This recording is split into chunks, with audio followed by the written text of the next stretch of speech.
Live from the 607, it's the Ocho Duro Parlay Hour, where we're talking everything movies, TV, comics, and entertainment. Join in the conversation on social media with the hashtag ODPH, because here we go.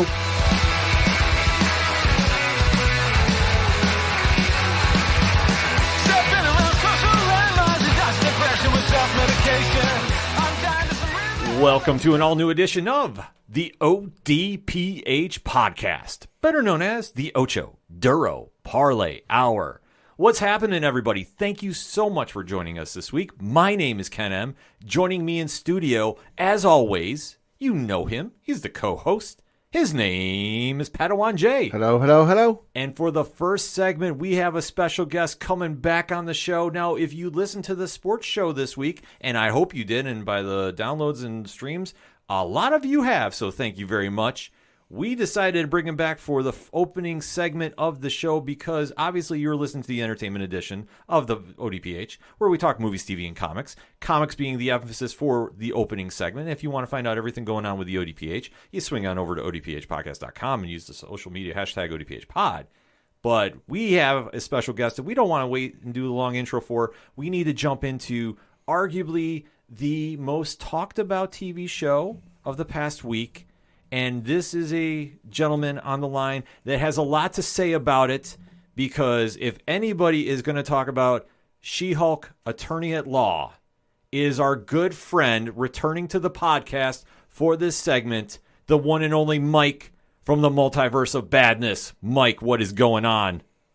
Thank you for having me on again. I had a blast yesterday talking some football, talking some UFC, and then I begged you back on, and sadly for your listeners, you're allowing me to hijack a little bit more of the show, but this is right in my wheelhouse, and I am excited to talk about what we're up against next.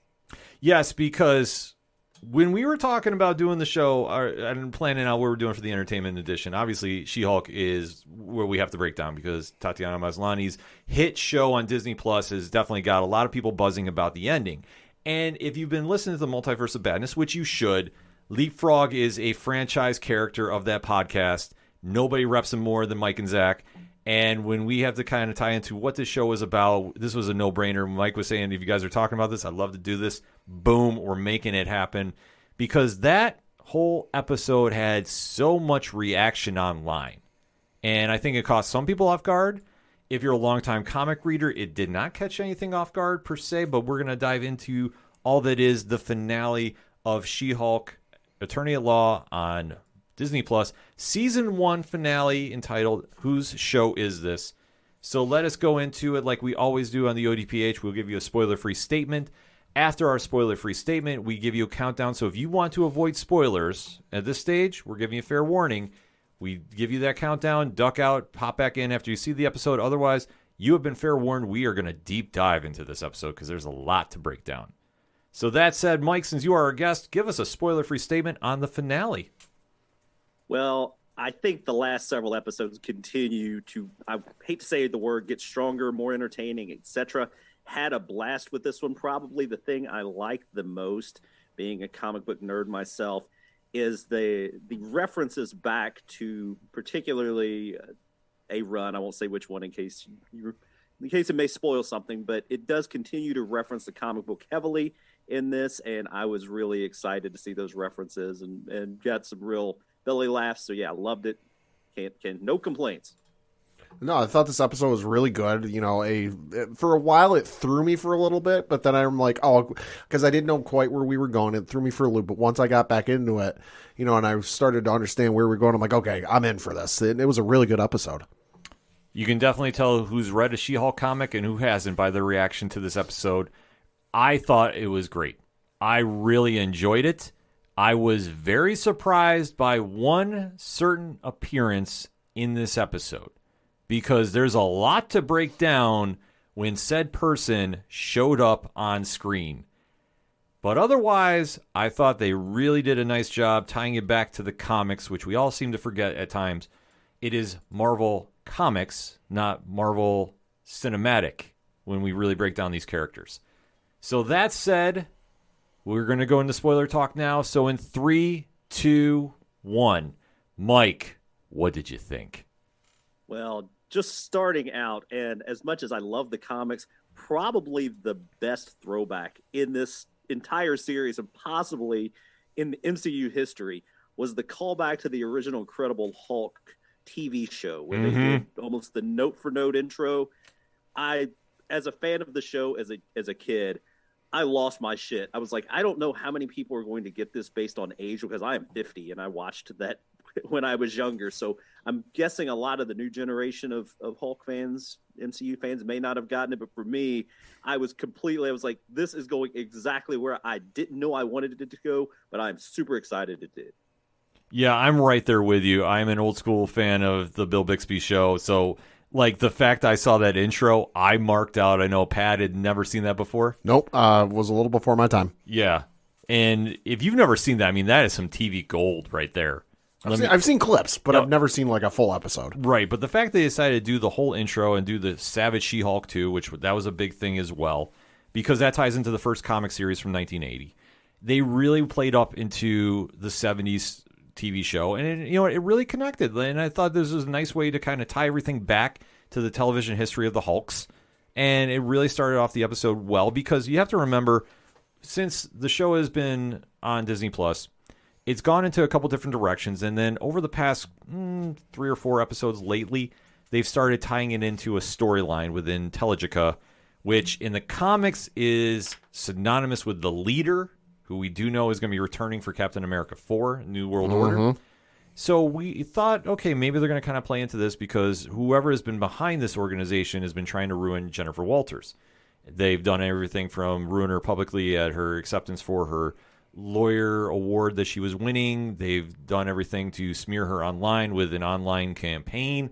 They have really taken the time out to really try embarrassing her for no reason. And this is where she is coming off the reaction when at the said award ceremony, she loses control and she is taken into custody by none other than Damage Control. Now, Mike, you're an old school comic fan. When you are seeing Damage Control show up at these events in the MCU, what is your reaction? You know what? I am not 100% sure, because it seems like at times they're played very seriously, a lot more so than you'd expect, but at times there's like a little underlying comedy, I think, in Miss Marvel, even though it wasn't comedic as much. I mean, it was definitely the way that, I forget the lady leader of Damage Control that was in Miss Marvel. I'm not 100% sure what to think of Damage Control. It does feel like they are trying to take some of the S.H.I.E.L.D. luster away in the run now. I don't really know. But yeah, I'd love to give a better reaction than that, but I don't even know how to react. Yeah, like the thing about it is, if you've never read the Damage Control comic, because that does exist, they're always the cleanup crew when the MCU is trashed. Like, okay, big alien invasion in New York City. Oh, guess who's responsible for cleaning it up? And miraculously, it's done within a couple days. That's how they're portrayed in the cartoons. Yeah. So the fact that they are now like Damage Control. Yeah, like, this is still something that hasn't set in with me, because I expect this to be S.H.I.E.L.D. If it was S.H.I.E.L.D., I'd be able to understand it a little better. But the fact that you're really trying to hype up Damage Control in the post-blip era is just weird to me. The only thing I can think is, like, it's just they're using it for story purposes to fill the void for S.H.I.E.L.D. That, like, I realize the whole Agents of S.H.I.E.L.D. thing happened, but we don't know how that ties into the Marvel Cinematic Universe overall. But I think we won't get a confirmation or any sort of, like, because, like, we know S.H.I.E.L.D's around. Yeah. But, like, to what extent and how widespread they are, we don't know. You know, so I don't think maybe until, Secret Wars. I don't think we'll get any sort of, like, okay, here's where S.H.I.E.L.D's at. Or Secret Invasion. That's what I meant. Yeah, Secret Invasion. Yeah, no, I think you're right on that. I think we're going to obviously wait for the triumphant return of S.H.I.E.L.D., but it's just so weird that they're plugging and playing Damage Control. Like, of all the MCU properties, comics universe, that is, that we're going with Damage Control, like, of the cleanup crew? All right. Yeah, and I'll give you a Damage Control reference to how silly Damage Control is in the comics. They did some sort of movie, and I think it was issue 3 of Damage Control. I can't remember the nuances, but when I was researching for a show that I did with Joey, when we were talked about Nightcat, it says in that comic that Nightcat contributed the music to the movie. So I had to, Nightcat, if you don't know who Nightcat is, you guys got to go look it up, because she is hilarious. But yeah, so she was even referenced in Damage Control. So yeah, it's a wild ride what they do, and like you mentioned, it's not playing them as serious as they're playing them feels a little wrong, but there did seem to be a few cracks maybe where it could get a little funny. So maybe they're really selling the hard line of these guys are serious, and then maybe we'll even get a series of that would actually be really funny if we get a kind of a drop-in series. It's a damage control series, because that way you could almost do it without a lot of the stars. You could probably do it on the cheap and then have it where you get to see them at the office, and that's when you really realize, yeah, these guys are a bunch of idiots. Yeah, no, I know they've been rumored to do that, like pre-MCU blowing up is the way it has. That was always something that was kicked around, so I would love to see that, especially in the MCU now. I think they can definitely have some fun with some of the C and D list characters. Like, if I can get a Great Lakes Avengers crossover with them, I'm here for it. I'm here all day, every day for that. But as this episode kicks off, Jennifer Walters is now released from Damage Control's custody. And she has the same deal that Emil Blonsky had, which she has to wear an inhibitor on her ankle that prevents her from transforming into the sensational She-Hulk. And, obviously the bad times are rolling because at the same point she's let go from the law firm she's working at. So suffice to say, she's down on her luck. And then we roll into where her best friends are taking the hero support route, and they're trying to investigate Intelligica on their own. So you have Nikki, who's been her assistant a long time on the show. You have Pug, who is going with, who's also a lawyer at the firm, trying to go undercover to really dig into what this group is about. Now, Mike, when you're watching this unfold, like, are you going like, okay, how is this all going to play out? Because you see that, John Segura, who plays Pug, is not exactly fitting in with the Intelligica model, shall we say. Yeah, I'll tell you what I was disappointed here is I was hoping when she was fired, somehow or another they would reference, it would be like, she would say, you can't fire me just because I'm not She-Hulk anymore, and they pull out like a paper of a photocopy you can't see, and they're like, Jen, we have to talk about this photocopy, and then she looks at it, she's like, oh, okay, where she photocopied her butt in the slot run. So I was hoping they would reference something like that when she got fired. But yeah, that was, I won't say a disappointment for me. I was probably looking for too many Easter eggs and hoping, because after getting Frogman and Ribbit and Rip It? Yep. Yeah, I was like, at this point, my mind has gone like off the deep end. I'm like, I just want more of this goofball way. So the fact that it was played almost too serious at the time, I was like, you know what? I need a little more. If you're going to be this ridiculous, go full in. Yeah, no, I agree with you, and especially Josh Segura, which I apologize, I said John previously.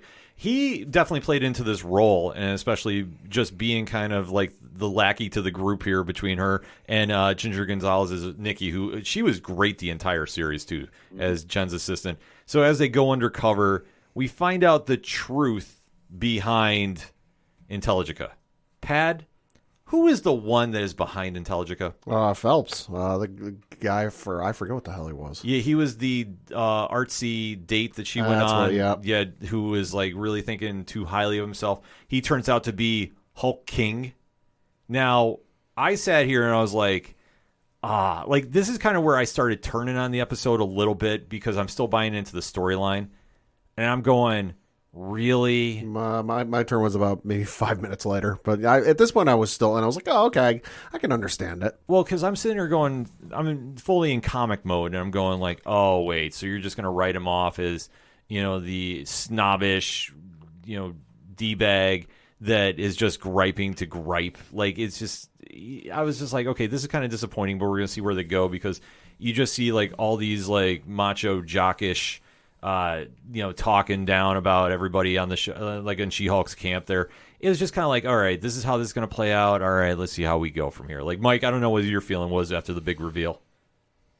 Yeah, I think you're right in saying that it felt a little too just almost on the nose, where it was like, okay, you've led us up this entire series and doing a very good job almost predicting how people would react, especially a certain sect of Twitter that is very upset about, powerful women, etc. And then the payoff is, oh, those guys are the ones that did this. But I will say this, and this is almost too on the nose, but also too perfect to pass up, is when Todd actually says to That's right, his name's She-Hulk, Todd. Yeah, he's very much talking about like you were just given your powers. And he says something to the effect, I wasn't given my powers, I had to earn them. And this is every guy on the internet that hates She-Hulk, etc. And it was so on the nose that it felt to me that redeemed kind of the arc to say, yes, these people are exactly who you think they are, and they will go through great lengths and tell you they deserved it, even though he's sitting here telling her she was given him. He stole from her, and it's like, but I earned it. So yeah, it is again, yeah, maybe bring the leader in here, etc. But I don't know, maybe not. So I was fine with it, especially given the way they resolve it here about 5 to 10 minutes later. Yeah, no, I definitely got to agree with you on that. This writer's room is very self-aware of how the internet works. Oh, yeah, they definitely played right into the internet, which, I got to say, kudos to them, because they hit a lot of nerves spot on. So as Todd is revealed to be the head of Intelligencia, which I gotta say, John Bass, who plays him, he did a great job with this, just completely snobbing it up, to put it mildly.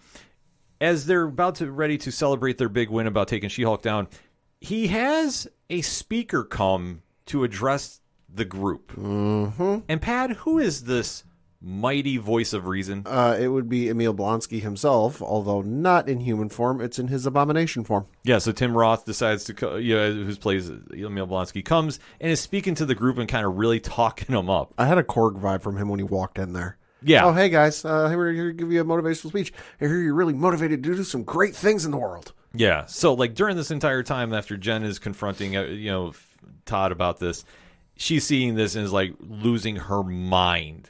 Because she's like, wait, I just went to your retreat here, and everything was fine. We had a moment, I had an open invite. I needed to get away from the craziness of the world, and it turns out the craziness of the world is here. Yeah, and she reacts how you would think she would react. Smashes the inhibitor, gets down to business. So this is where things really start going into a good direction, because things start rapidly spinning out of control. Because at this point, we have cameos coming in from Titania, just YPad and Mike. Reasons. So she's there.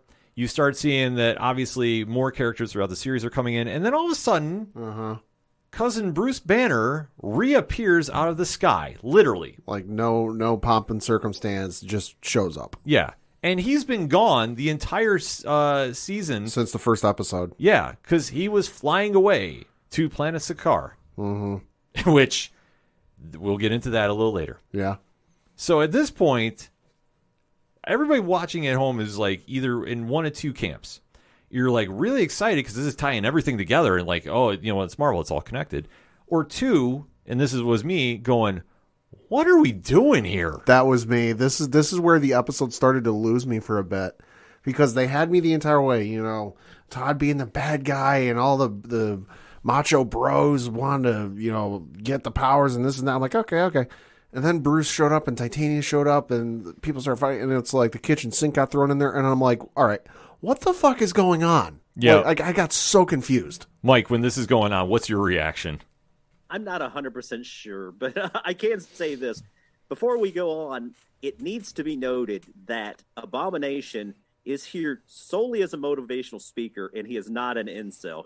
This is a paid appearance for him. So, yeah, because at first I was like, don't turn this out where he's one of these guys. But he's very much about motivational speaking and etc. And I don't think he knew what he got himself into, because he was trying to protect She-Hulk at times, or I guess Jennifer, sorry. Yeah. But yeah, at this point, it's everything's going off the rails. And the one thing that, of course, is saving it for me, because I think I see it coming, as soon as she's like, hey, this isn't where we're going. This doesn't make any sense. So it's very much like if you've read the series, if you've read the comics, you can tell almost exactly what's going to happen. So even though it seemed like everything was going bananas, it was salvaged because of the narration of the She-Hulk. Yeah, which this was perfect, because she literally takes a page out of the John Byrne run. And this has been done numerous times. Like, you can go look through that fantastic run. And she stops and is like, nope, we're having a word about this. she winds up busting through the Disney Plus opening screen, the hub on Disney Plus, the hub page, to go down to the Marvel Studios window. The studios assembled. Yes. The behind the scenes thing they do for every show and movie. Yeah. So she starts walking around. She goes into the writer's room. Yeah. So she sees Jessica Gao. She sees Zeb Wells. And it's like, and a few of the other notable names. And it's like, what are we doing here? Like, this is crazy. They're like, oh, no, this is awesome. Yeah. And she's just like, wait, what is this? Who is responsible for this? Why is Bruce here? We haven't seen him, like, the entire series. Well, we need him to set up No, do it later. Do it later. Yeah. This was perfect. Like, this, I was like, I'm back in. Because this really captures that whole John Byrne run. And I can't stress it enough. She-Hulk was, in my opinion, and I think and somebody correct me if I'm wrong on ODPH social media, she's the first one in the Marvel's comic universe to really break that fourth wall. Probably. I would say, like, I know... As far as I know. Yeah, like, I know Deadpool did it, but She-Hulk is the originator of this. And this played so much into that whole narrative that she does.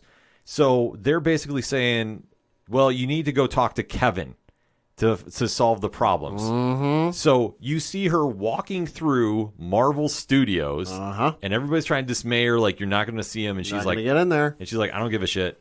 We're going to have a word with him. And she winds up going into the office. Yep. And Pad...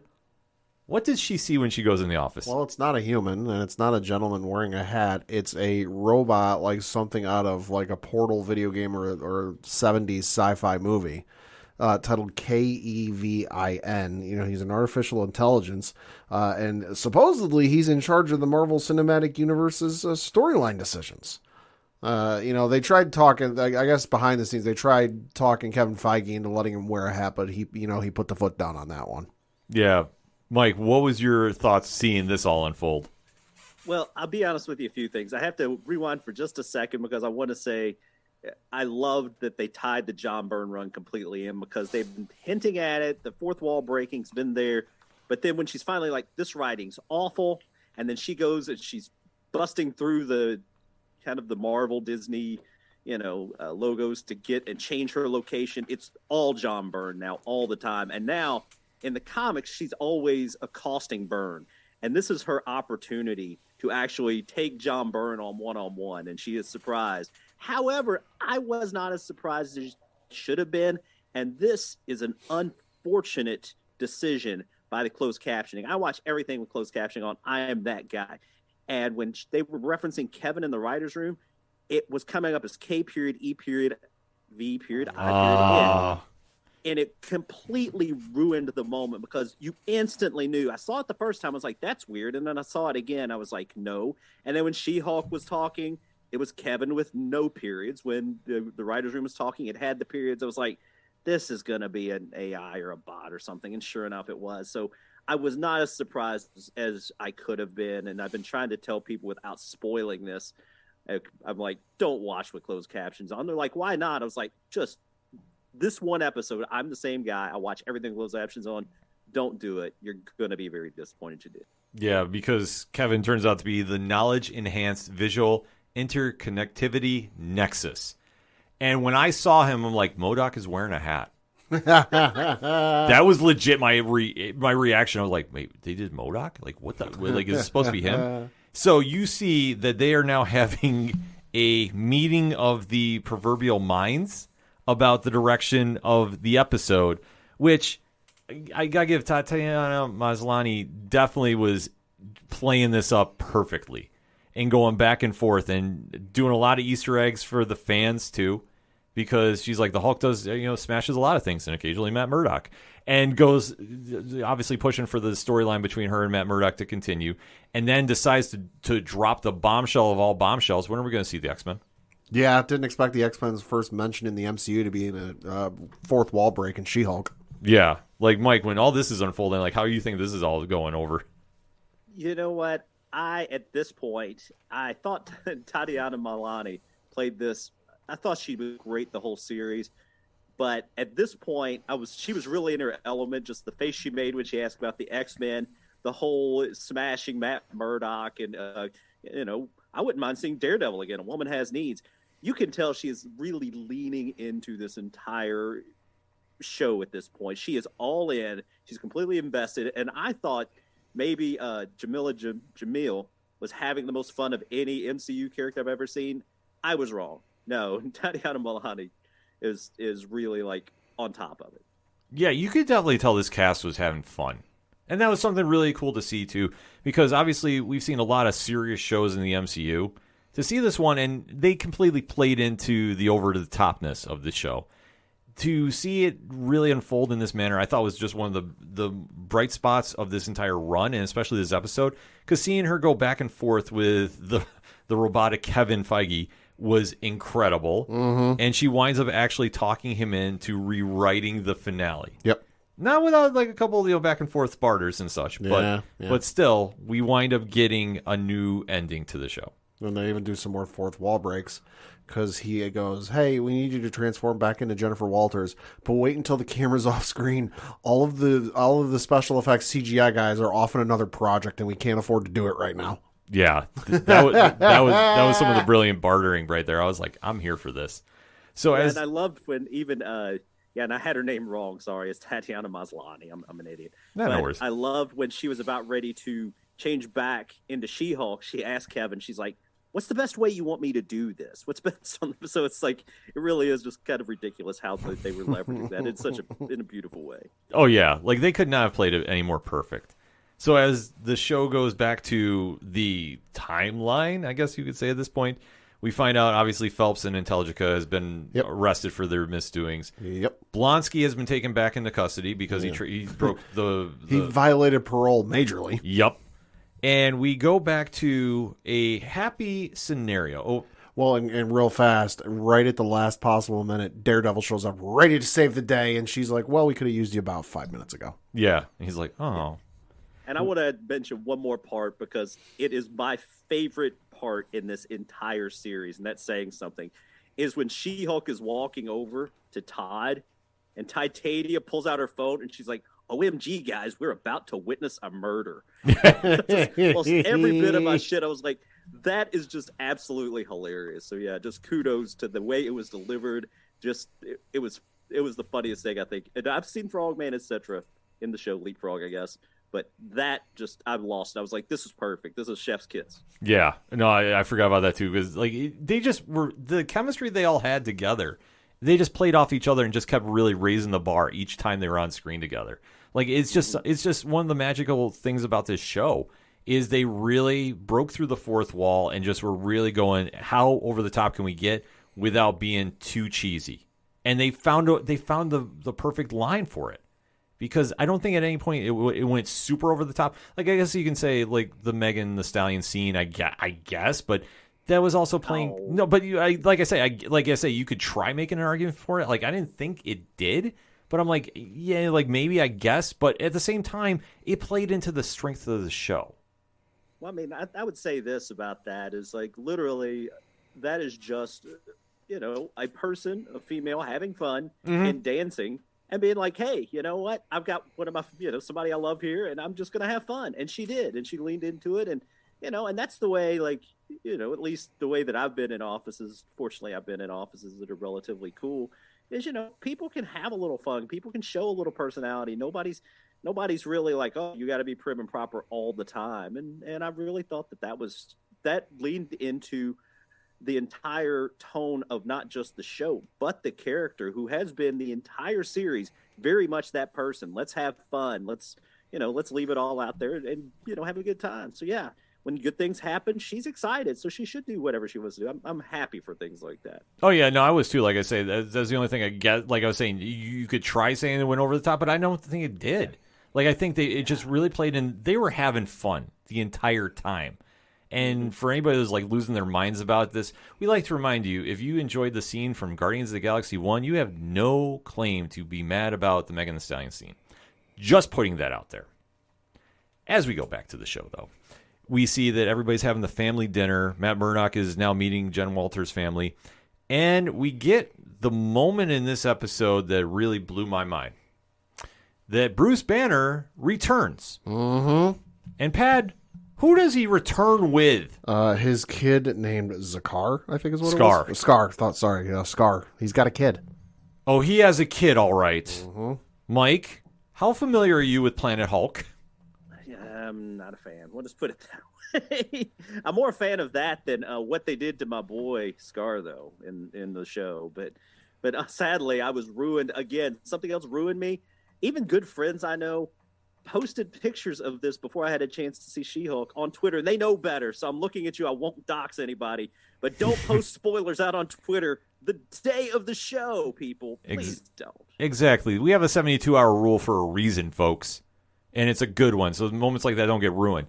But I will say, when they introduced Scar, I freaked out, and then my instant reaction was, what the hell did they do to his hair? Yeah.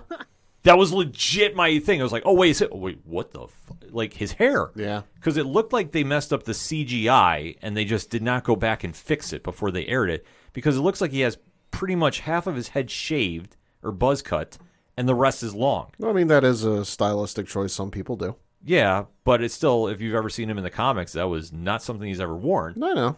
But, you know, this is something to see how this is all going to unfold, because if you're not familiar with him, he is the legit son of Bruce Banner, and from his time on Planet Hulk, he is the only survivor, Sakaar, that comes to Earth to meet up with his dad because his mom sacrifices herself to save him and basically gives her powers to him. So now he has the power of the old world, where he can adapt to like gravity and molecular substances too.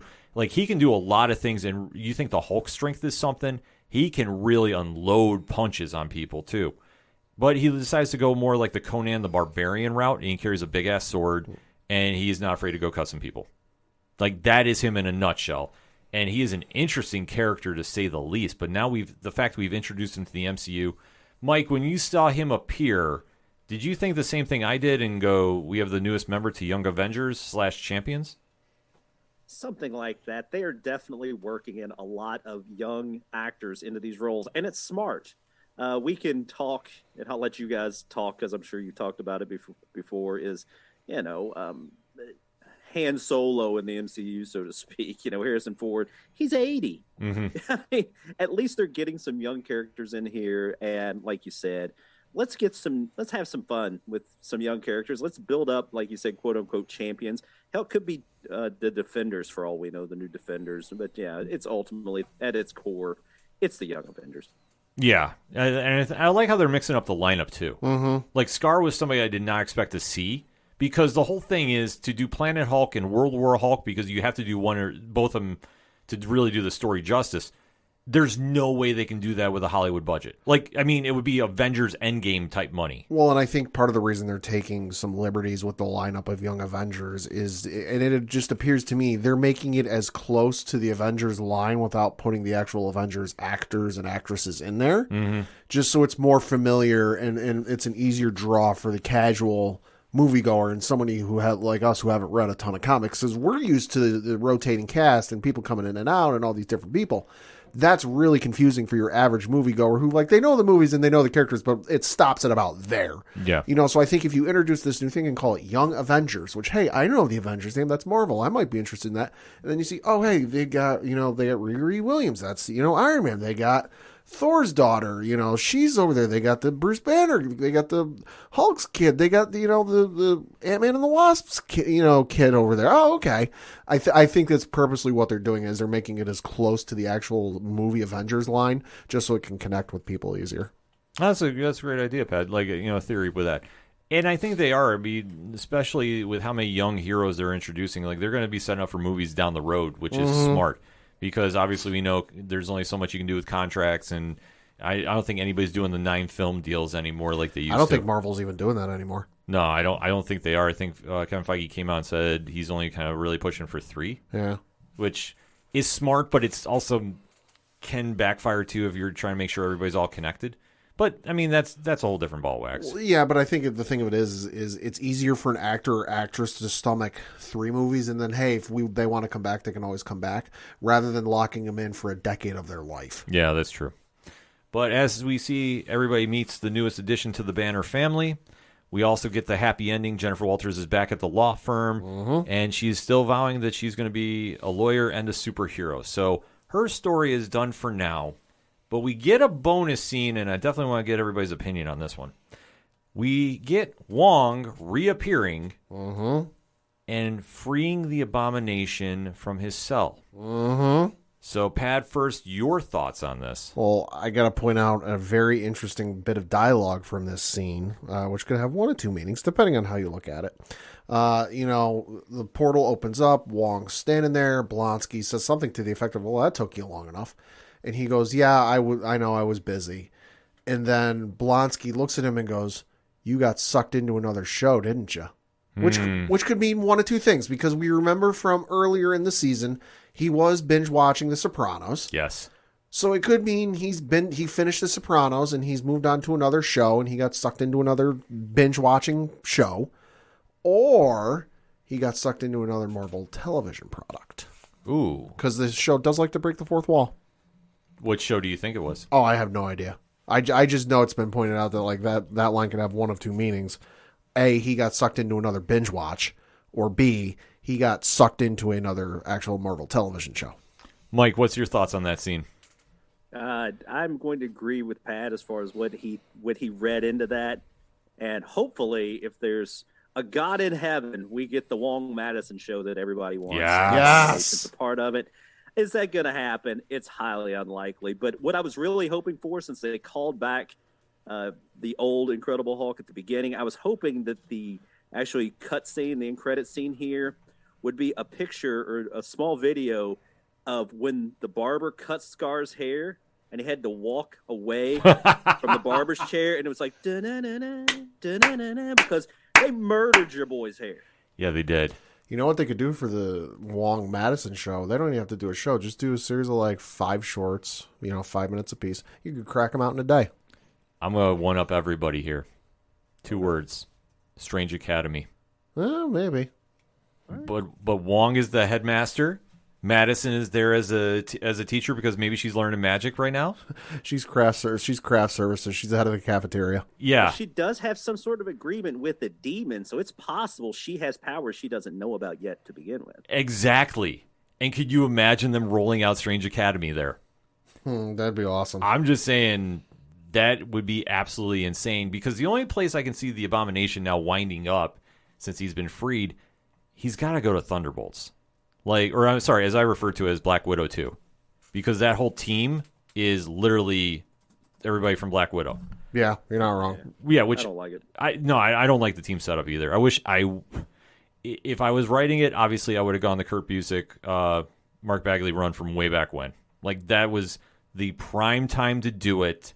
I think they did a rare misfire, unless we get something else out of this.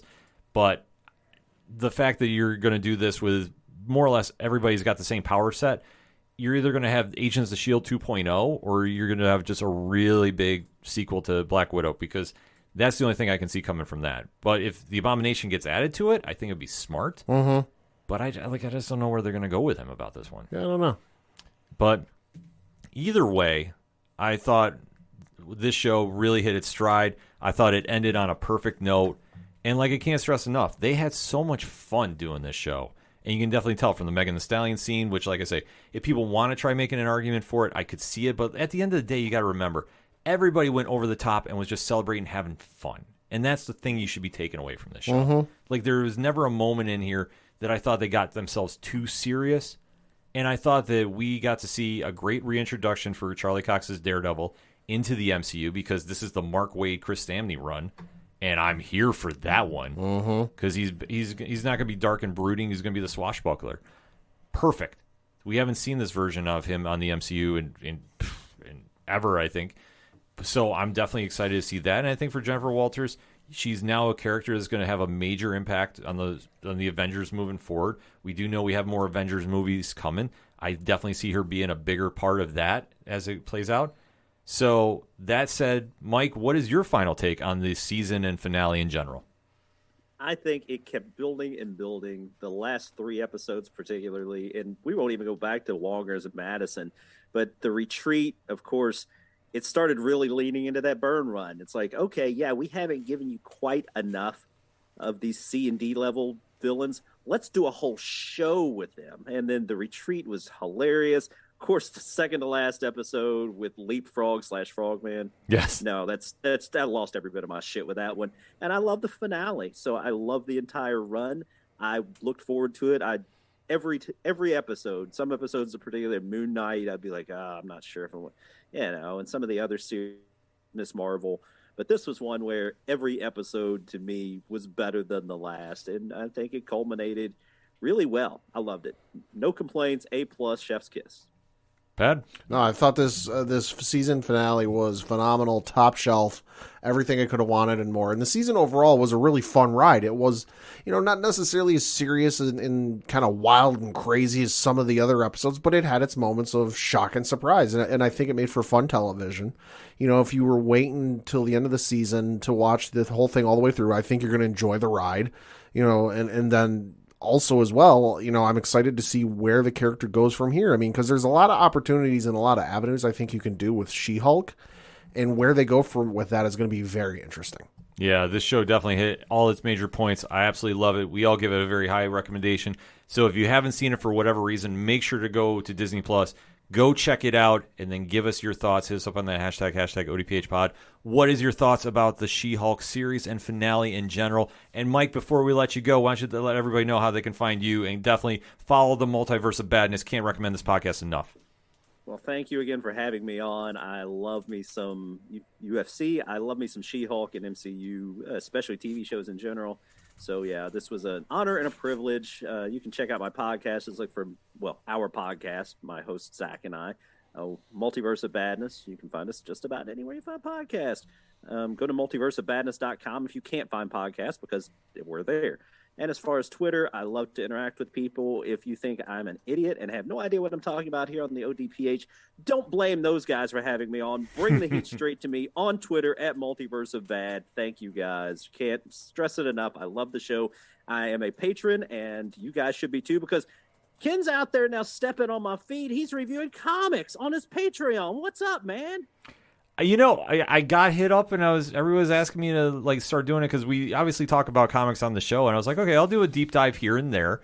But people were asking to do it, and the feedback has been very great, so thank you. But I'm definitely not going to be stepping on the toes of the badness. You guys go to the realms of comics that I applaud, because anybody willing to go back into the Things run of his solo stories, and let alone you are willing to dive into the Skull Kill Crew, I fully commend and applaud. Well, thank you again. And step on as many toes as you want, because I checked out your most recent episode of the new Spider-Man. And, yeah, love it. Just love the reviews. And the more ODPH I can get, the better. So, yeah, thanks again, guys. Appreciate the kind words. And like we say, definitely hit up Mike on Twitter and social media. You should be following them. And let him know what you thought of She-Hulk, and let us know what you thought of She-Hulk, too. Definitely want to keep that conversation going. But we're going to take a quick break. We'll be right back. Are you tired of watching the same old awesome movies? Are B-movies more your style? Then the folks over at They Call This a Movie have you covered. Join us every Thursday as we review the worst of the worst in sci-fi, action, comedy, and more. We are available on iTunes, Stitcher, Spotify, and Podbean at theycalledthisamovie.podbean.com. They Called This a Movie, testing the strength of friendships, one terrible movie at a time. Coming back for another segment on this edition of the ODPH podcast, and wow. We need to recap the latest House of the Dragon episode on HBO Max. The Game of Thrones spinoff has definitely hit its stride. A lot of wild things went down, to put it mildly. So we are going to be talking about episode 9, entitled The Green Council. So you know the deal by now. Spoiler-free statement. After the countdown, we go spoiler heavy. So, Pad, that said, give me your spoiler-free statement. I'm not going to lie. For the first 85-90% of this episode, I was kind of I was getting to the point where I was like, all right, maybe it won't be as crazy as, Game of Thrones penultimate episodes used to be. And then we got to the last 5-10 minutes, and I'm like, oh, there it is. This was the craziest episode yet. And it feels like this is a series of explosions, you got a bunch of powder kegs in a row, and only the first one went off, and we're waiting on the second, third, fourth, fifth one to go off. this is not done by any stretch of the imagination, and I'm here for it. The last 10 minutes of this episode really defines this episode because things went 0 to 100 really quick. And I think that they are now going into that final episode, which is going to be the last one for a year, I heard. Something like that. So 2024, yeah. They're slated to come back. Yeah. Going into that finale, the fan base is buzzing. Pop culture was buzzing on Sunday night. There was a lot of reaction to this episode, and rightfully so, because for anybody that was worried they weren't going to be able to recapture the magic, and I know we talked about this when we were previewing the series, they have found a way to tap back into the good part of Game of Thrones that we didn't see a lot of that final season. They've recaptured some of that early magic, and man, did they ever pull some tricks out with this episode. That said, 3, 2, 1, talk to me. Thought it was an amazing episode, quite possibly the best one of the season thus far. And like I said, those last 10 minutes, holy fucking shit. Allison's Mom of the Year. Yes, she is. And, oh my God, we got dragons. Oh, did we ever get dragons? Because now this episode jumps in where Viserys is long gone. So now everybody is planning on filling in the successor role. We'll say the plans they've been machinating and the, schemes they've been scheming for the better part of like 15, 20 years. Well, time to put your money where your mouth is and see if you plan right. If not, good luck. Yes, and this is where Queen Alicent had overheard Viserys on his deathbed talking about his dream and Prince Aegon, and really thought she was meaning his kid, even though it was not the case. So one little misunderstanding is now spiraled into this whole fracas we're in, if I can use the word fracas. So now is planning of the ascension of Aegon to the throne, which is getting met with a lot of mixed results. Causing some ruffles. It definitely is, because now you're seeing Alicent is finally working her way to taking over full control of the throne. So she is positioning herself in all of these different areas that she is going to be overseeing, but I don't think that she's ready for this role, because she seems that she is getting very overwhelmed at times. Yeah, I mean, she's clearly thought about it, because the speed at which, the husband dies and then she's like, game planning and master, strategist, strategist is astounding. But at the same token, though, it's when it comes time to put your feet to the proverbial fire, methinks the fire's a little too hot for her feet. Yeah, I mean, that's one thing I really like about Olivia Cook's performance is she's not coming off like Cersei. No. By any stretch. But she's carving her own character, but she has faults. She has flaws. She's not the one that's really in full control, even though she thinks she is. She's like a shittier version of Cersei. Oh, yeah, absolutely. Like she wants the best for her kids. She wants to put her kids and her own family in power, and in the right position to succeed. But she's not necessarily willing to go that extra step to do it. Whereas Cersei, if she were in this position, would have had her kid and her and all the necessary parties in some other room, blown the throne room or whatever room she decided to fucking Kingdom Come without batting an eyelash, and been like, well, isn't that convenient? The person you wanted to be in charge is now dead, and my kid's the only one left. Well, looks like we got an easy settlement here. Yeah, so Alicent wouldn't do that. Alicent's not there yet, even though she's trying. Oh, yeah. But, perception as reality is not clicking through.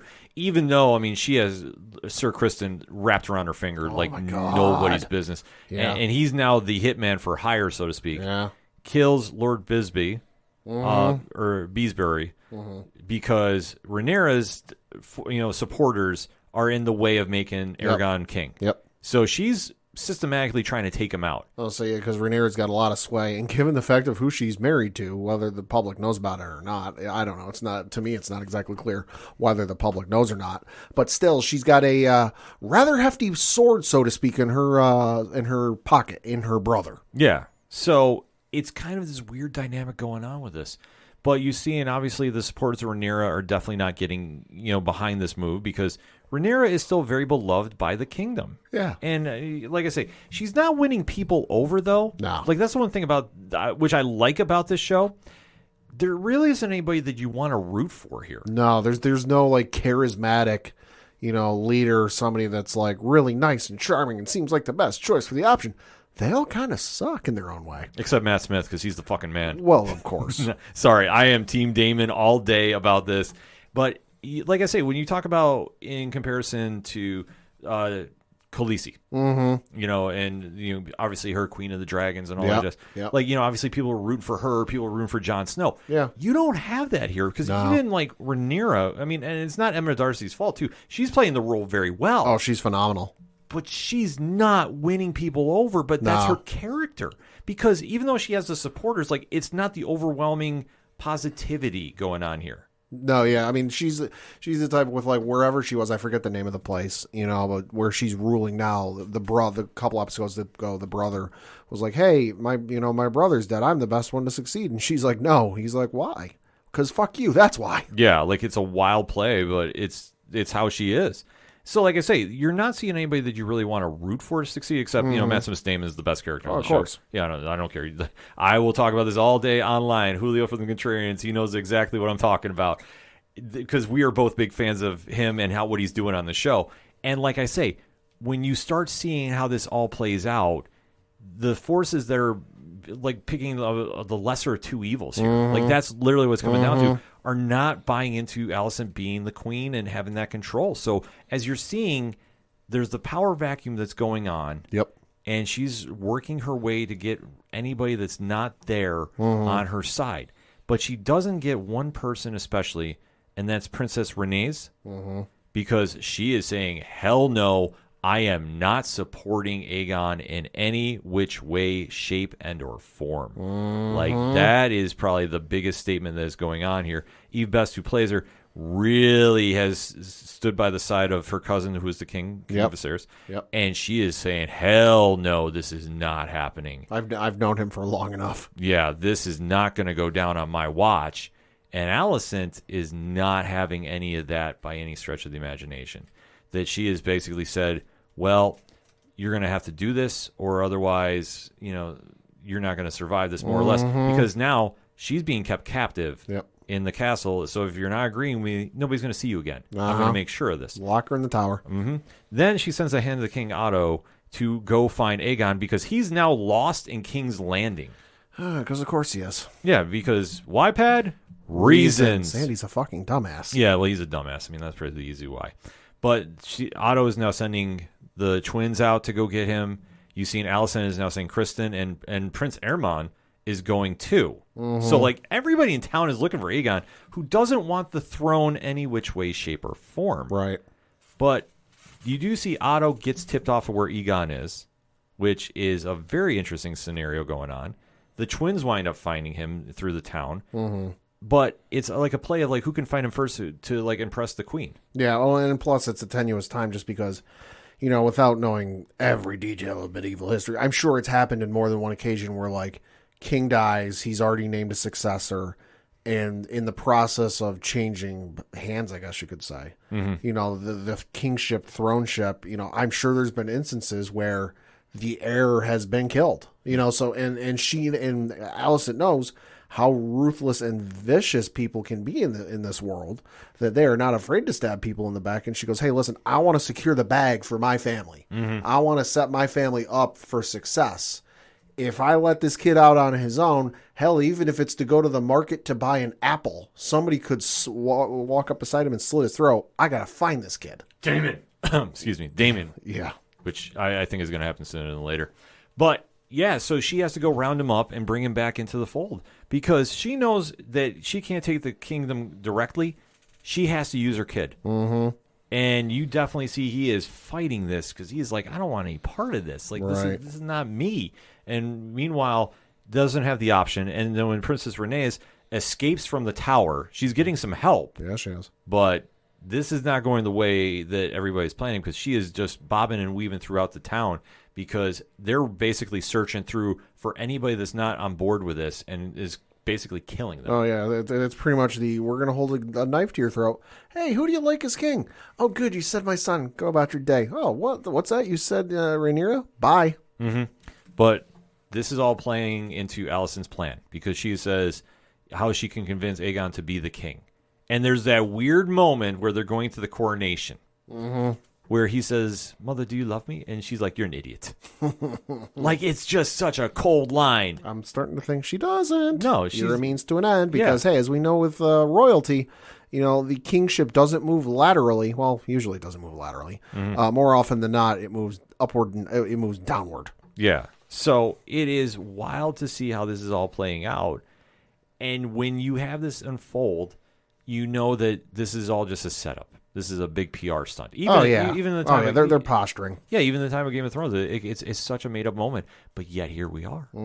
So then everybody is led into the town of the Dragon Pit, where they're putting on a spectacle. Like, this is a royal coronation that you expect to see. Oh yeah, and this is so forced and so rushed just because, the king died in the night.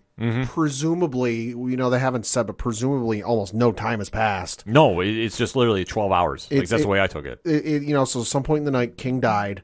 This is all the next day. So you would figure under normal circumstances, this would be a whole process that would take days, if not weeks, to certify, I guess you could say. But this is like signed, sealed, delivered. We are doing this now because we have got all the necessary pieces in place to not fuck this up, and I want to get this done now. Yeah, so they're definitely rushing through everything because they know there'll be resistance. I'll say they're playing it on any % completion speed run. Yeah, so it's a weird scenario, but you know how forced it is. Everybody looks super uncomfortable up there for the most part, except Alicent, because she's manipulating everybody about this.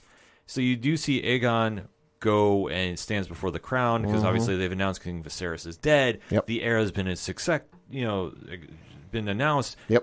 The succession is here. Yep. He now stands and poses in front of the crowd, and he raises his sword up because now he's starting to buy into his own hype. Yeah, I think he's seeing the crowd. He's seeing how hyped the crowd is, but of course, honeymoon face. Yeah, exactly. How hyped the crowd is, and he's like, you know what? This might not be so bad. Yeah, so what he doesn't realize is Rhaenys is now running around the town because once she was freed by, was it Sir Eric that freed her? I think so, yeah.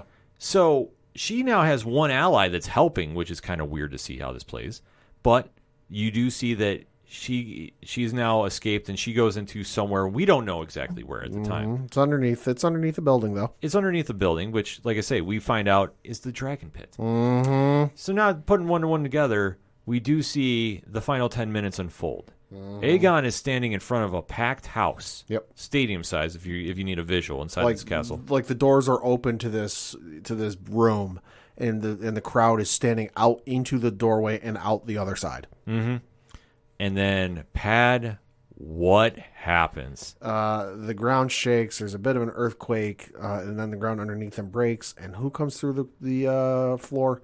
A giant fucking dragon, ridden by Rhaenys. It's her dragon, Meleys, Meleys. Yeah. Breaches the floor. Rex's house causes all devastation. Should have blown some fire, but then again, that would have ended the whole show because most of the important characters were on stage at that point. Phenomenal scene. Holy shit. It was such an intense scene because she comes emerging like the phoenix out of the fucking ashes. Yeah. And you see her just standing there. Alicent freaks out. She shits her britches. Exactly, because she's sitting there the entire time going like, wait, what just happened? Like, what the fuck? How did you get out? I didn't plan for this. Yeah. And you just see Rhaenys is on top of the dragon, just poised and ready, and you see that dragon is ready to unload. And all the while, people are dying from getting, upended into the fucking ceiling. Because the dragon comes through it. And the people who aren't killed are trying to flee through the back door. Oh, by the way, they're shutting the door. Yeah. The doors I didn't recognize who it was, but somebody was shutting the door. Or the doors, I should say. I thought it was Eric, to be honest with you. Could have been. I think it was a setup. He thought they were really going to kill everybody in there. So the doors are getting shut, blocking people in there. All the meanwhile, somebody is on stage yelling, "Open the doors, open the doors." And the dragon gets up there. Alicent steps in front of her kid because she's convinced he's about to torture, but hello, it's a giant fucking dragon. What the fuck you think you're going to do standing in front of him? You're both going to get torched. Well, she just has this maternal instinct that kicks in for the first time this entire episode. Yeah, I digress. I'll say friggin' 10, 15 minutes ago, "Oh, do you love me, mother?" Idiot. Yeah. She stands in front ready to get burned to a fucking crisp like a marshmallow. And then the dragon just roars, gets a little bit of saliva on her, and leaves. Yeah. And basically Renee says, I can get you at any time.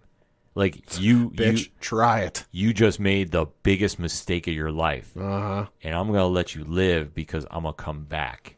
And when I come back, you're not going to want to see me. She flies off. Yep. And that is how we wrap things up. Wild. But insane to see this all unfold. That now Alicent, who thought she had control, thought she had everything in her favor, loses everything within the last 10 minutes. Because even though Aegon is still king, he's now been publicly embarrassed. And this is one thing about the Game of Thrones land is word travels fast even without the internet or Twitter. Yeah. And people know that he got punked out. Well, and you have to figure that's a public declaration of war. Oh, God, yeah. Between, Rhaenyra's crew, because Rhaenyra is technically in charge of her own little island portion, whatever it is. So you have to figure that. And we know Rhaenyra, or Rhaenyra, whatever it is on Daemon and Rhaenyra's side. So that has to be considered a declaration of war. So, hey, congratulations, you have a king, and he's put you at war inside the first 5 minutes. Like everything's falling apart instantly. And it's brilliant. Literally. It's brilliant to think about it because Alicent has sat here this entire time. She manipulated her way to get into the king's graces. Thought she was playing chess. She's really playing checkers. And now she is at a standstill with the supporters that she has, which were all in that building that, like I said, I can't remember exactly if it was Eric or whoever was shutting the door, but they were trying to kill everybody in there. Oh, yeah, they were. Like, that's the whole takeaway from this. This was a planned attack in there. Oh, yeah. And yet now everybody lives or is able to survive, is now going to go run around King's Landing and go, the king could not fend off the threat. What is going to happen now? Well, I get the feeling somebody's going to die, although I'm not entirely sure because the next episode is titled The Black Queen, which, I mean, if you wear black, you typically know what that's for. Yeah. So... like, they're going to kill off somebody against Game of Thrones. Like, we're back to real Game of Thrones. Yeah, like, not this watered-down nonsense of the last season, in my opinion. Like, something is going to go crazy. I fully think Matt Smith's Daemon is going to kill off one of the kids. He might kill Aegon. Could be. Like, he's going to do... There's going to be a standoff of some sort. Like, you're almost seeing there's one or two scenarios that's going to happen with him. He's going to fight Sir Criston. Like, that battle's eventually coming. Or he's going to fight the one with the eye patch of Alicent's kids. Yeah. Who I always blank on, but he's he lurks around there. Yeah. He's Aemon. Prince Aemon? I think so, yeah. So, like I say, when you start factoring that in, like, okay, that's a battle that's going to happen before the show wraps up. But to leave on such a note, which like I said, we're not going to see House of Dragon, I don't think, until 2024. This is going to be a big deal because they're going to want to keep that fan base talking and buzzing. That's the one thing about the show, even though, like I say, it's already been taped or whatever, they understand the temp in the room. Like, they understand that they need to drive this episode into a fever pitch. Like I say, the fever is going to carry through because everybody is going to sit there and be buzzing about this. Like, Sunday night, I'm serious when I say this. You're going to be on social media, and there's going to be just an overwhelming reaction to this. Because I feel that they're going to go out, and this is going to be the usual episode 9. Like, we thought this was crazy. They're going to end on some kind of cliffhanger note that we're not expecting. And I'm not saying, like, you're going to see one of the two lead actresses get killed off here. But something big is going to go down. Like, you're going to see maybe a crazy battle scene, which I think they've been kind of teasing at. Or at least, like, maybe the start to war. Like, the real salvo. Like, the soldiers. Like, all the armies coming together, whatever. But this goes into the favor of the show. Like, I think this was such a brilliant episode, and it really showcased the flaws of Alicent. And like I said, Olivia Cooke has been playing this role phenomenally.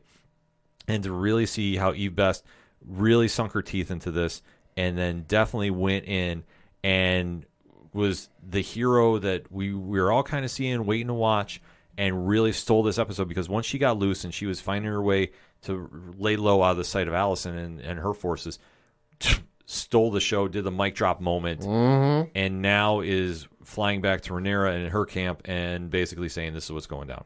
Like, this is how wild this episode was.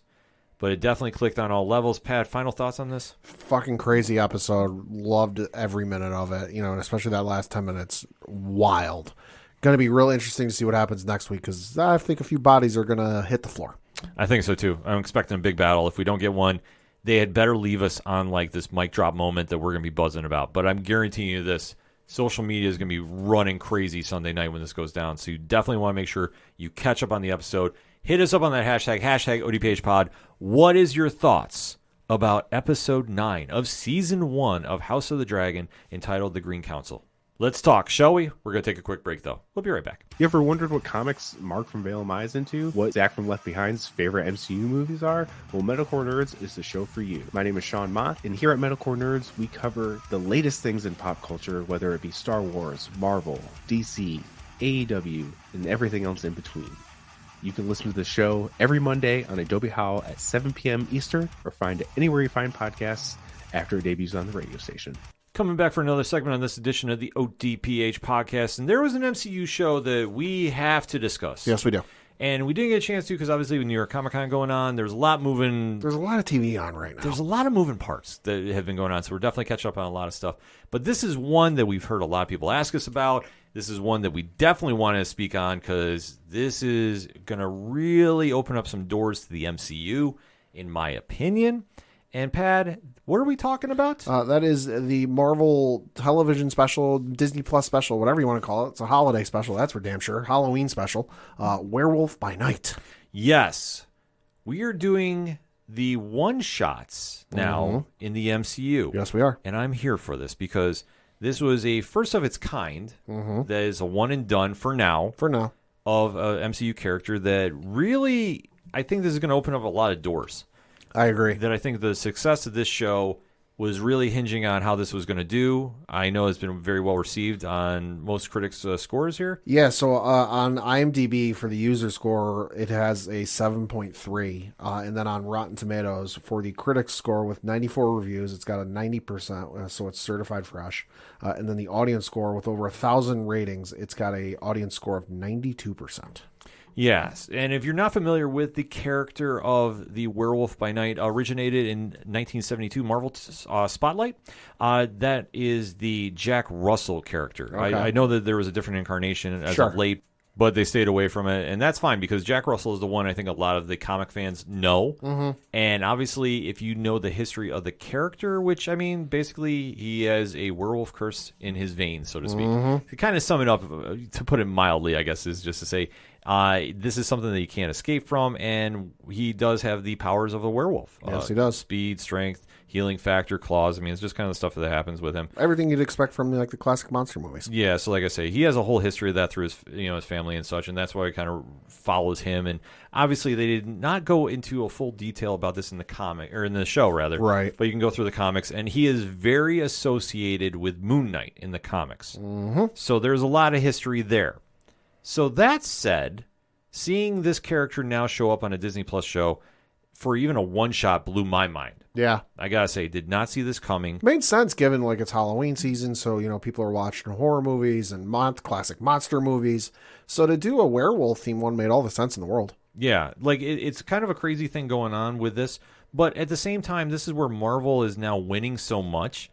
They can take a shot like this, and if it flopped, it wouldn't have mattered. Well, and I think this is just another avenue, for Marvel to introduce characters for down the road, because I think with the introduction of this, you can, and they hinted at it, we'll get to this when we get to the show, but like they hinted at some stuff in this episode or show, whatever you want to call it, that like I think you can build off of later down the road with certain other projects. Cough, cough, blade, cough, cough. But I think in future, if they want to introduce, a portion of the cinematic universe or a certain aspect of it, but they don't necessarily think it'll warrant, 6 episodes, 12 episodes, multiple seasons. If they think, we just need an episode for this and we'll call it one and done and it'll move on.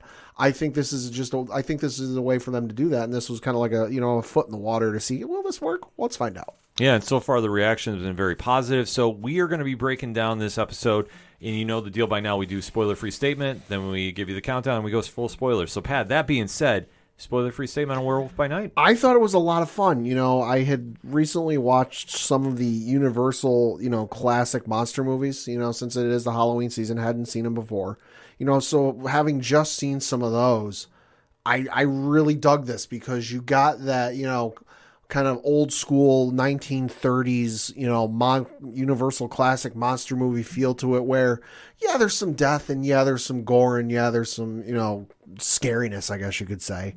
But there was that classic, like, we're building up anticipation. We're building up, the thrill and excitement of what you're going to see and waiting to see the name of the show. So I really dug this. I was thoroughly surprised by this.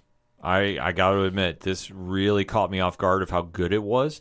I was not expecting the cinematography and such to be like such a classic feel to it, and yet it was. And for me, I've never been a big Werewolf by Night fan. In fact, I can't name anybody that was like, that's my favorite character. Sure. But if you're a big Jack Russell fan, you got a lot to be happy about. I did love his interactions he had with some of the other characters on this show. And one really blew my mind. The fact that I now live in a day and age that I saw said character on the show. This really was well done from top to bottom. And it played right into the horror aspect, and I think this is going to be a gateway for a lot of big things to happen. And for Marvel, it's a big win to showcase smaller characters, because there is a lot that they can go deep diving with in the MCU, the comics universe. So that said, let's talk some spoilers, Pat. 3, 2, 1. Talk to me. This was really friggin' awesome. I mean, just from the intro where, you had the title card, and it was done in that old school monster movie way. To the black and white. And the only thing missing, and I don't know if they would have been able to replicate it or create it, was kind of like the way those movies sounded, just because of the way they were recorded with the audio. It was early audio recording for movies back then. That was about the only thing this special was missing, and it would have felt like some found footage. Marvel found this in like a warehouse someplace and decided to put it out on Disney Plus, which would have been amazing and phenomenal. But regardless, this was everything I could have expected it to be, and then some. And I really think they're going to use this because they right at the outset where they show the silhouetted figures of the Avengers, and we have our heroes and Marvels, but there's also a darker side to the world, and that's where the monsters live. I'm like, all right, so you're very clearly setting up for some stuff down the road. We now live in a day and age Man-Thing is a live action character. Yes. And I am so here for this. Why? I never thought in my entire existence we would ever see this character live action, and yet has been the buzz of this show that people are wanting to see a Man-Thing episode. I never thought we'd see this. Yeah. Like I say, but for me, as an old school comic reader, I can't fathom that we live in a day and age where Ant-Man is a profitable franchise. The Guardians of the Galaxy are one of the biggest movie titles in the world, and yet we have Man-Thing in the MCU live action, which just wait till the toys come out, because they're coming. Oh, yeah, and this was certainly a risk for Marvel just because, like you said, it's not a household name for a character. Oh, God, no. Also, the director they chose for this, not exactly a household name for directing things. This is only his third directing credit. And that is? The gentleman's name is Michael Giacchino. Like I said, this is his third directing credit. Previously, he had done a short called Monster Challenge. That was in 2018.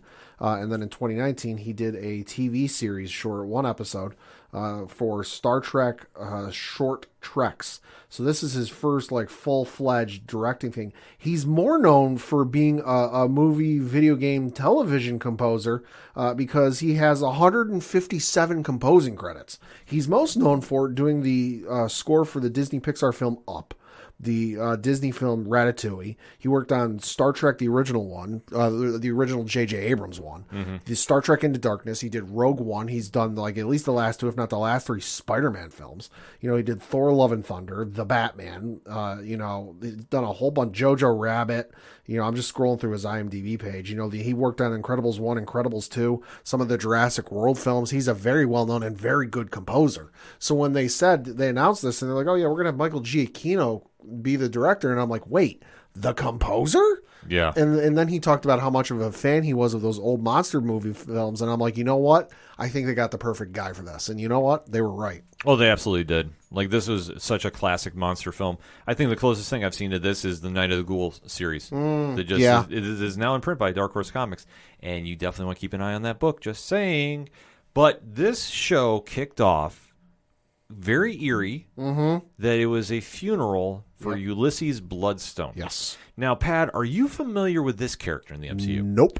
Okay, so this is kind of a little tricky, and this is a deep dive. One thing I really love about the show is they deep dived for some characters here. Jesus Christ, I pulled up his page on Wikipedia. The plunging V-neck that man has. Oh, yeah, dude. Holy shit. He is old school as old school gets, like 75. Oh, he premiered in 1975. Yeah. That's why. Oh, yeah. And, Okay. and the whole thing about Ulysses Bloodstone is he is a monster hunter that was immortal because he had this bloodstone. It looks like a red diamond. Yeah. Encrusted in him. And would give him like some kind of little powers here and there. It's kind of a weird thing that has been really, like, it was big back then, but you really haven't heard too much about him lately. Sure. I mean, I know he's made some appearances here and there in the MCU and the comics universe. I haven't been following lately, so obviously hit me up on the hashtag ODPHpod if you really have been following. My only experience really with the Bloodstone is during the summer of, I'm going to say 89, 90 range. Don't exactly quote me. Sure. Marvel was doing this for the summertime for a lot of their comics. They're going bi-weekly. Okay. So they're doing quick stories. Like Captain America did one. Yeah. Amazing Spider-Man did one, and like a couple of the titles. But the Captain America one, going back to that, was The Hunt for the Bloodstone. And that was the Captain America was going around trying to bring the Bloodstone back together because somebody's trying to resurrect Ulysses Bloodstone or use the power for evil. Like, and that's where I got introduced because I'm like, who the hell is this guy? Why are we making such a big deal about him? But it was a very, very cool storyline that was going on there as well. Yep. I haven't read it in ages. I got to go back on Marvel's Unlimited for this as well. But that was the only time I've really ever heard about like Bloodstone. And then obviously he was a monster hunter. But like, you know, a lot of that kind of went away as we got into the future. Like I said, nothing really was jumping on the timeline. Like I'm sure he's been through some other things, but it's been like one and done. Like everything's been forgotten. I know that he's had a daughter that they've been kind of, you know, plugging and playing, so to speak, in the MCU too. But like I say, it's never been a household name. So to see that we're now celebrating his funeral here, and there's all these hunters that are now coming to pay homage, it was kind of a very odd take for this. Well, and it's that classic, you know, even not even monster movie, but like that classic 1930s, 1940s movie setup where like odd start, nefarious purposes, kind of suspect, you know, motivations, and you just see where you go from there. Yeah, so obviously one of the hunters that was invited was Jack Russell, who's played by Gal Garcia Bernal, who did phenomenally. Oh my God, loved him in this role. And he is kind of walking around and he's running into a bunch of the different hunters there. He's very familiar and he's very comfortable. Yeah, which is kind of crazy, but because everyone else is like, why the fuck are we here? Yeah. Like, what the hell is going on? And he's just like, it's like a class reunion for Jack. He's like, oh, hey guys, what's going on? Yeah, he's very calm Good about to see everything ya. going on. And obviously the ringleader of everything here is Ulysses' widow, Versa Bloodstone, who's played by Harriet Sampson Harris. And she is like got a very, very ulterior motive going on here. Yeah. To say the least. So now she has basically said, well, you know, I brought you all here as a competition. So the prize is what, Pat? The Bloodstone. The actual Bloodstone. Who's going to be the next wielder? Yeah, so this is a freaking crazy scenario to begin with. And then we do see there is another competitor that is in the field. An unannounced one. Yes, and that is who, Pat? Elsa. That is Ulysses and Varus's daughter, who came along despite her mother not wanting her to do so. Yeah, Laura Donnelly played her. She was great in this as well. So they wind up having this like survival of the game, so to speak, type of vibe going on. It's like a Hunger Games type of thing. Yeah, because they're all hunting like each other. It's basically the last person standing is going to get the Bloodstone, which it's crazy to think what was going on because at first you think they're hunting something, but then they're all fighting each other. So it's like the honor amongst thieves is out the window. Well, it's like they wake up or whatever. They get to the maze and they're like, "What the hell are we doing? What are we looking for?" And there's a scream. And there's like a howl or a growl or something off in the distance. And I think it was Varus's just like, well, it appears that the prize has been set. So good luck. Yeah. So the Bloodstone is now hidden somewhere on the property, which is crazy. Yeah, it seems a little dangerous, but whatever. So they're all kind of going through the house here. And it's like it's a castle type deal. And it's a very big manor. And you're seeing that they're all basically trying to kill each other. So you're seeing everybody really step up their game here. And then we see the introduction where Jack is kind of going through and he runs into an old friend. And Pat, who is that old friend? That is some dude named Ted. Yes, a.k.a. Man-Thing, which if you don't know about him, 1971, he's been around. He is the closest comparison is he is the MCU version of Swamp Thing, but very, very different because he is a highly, highly powerful entity that is.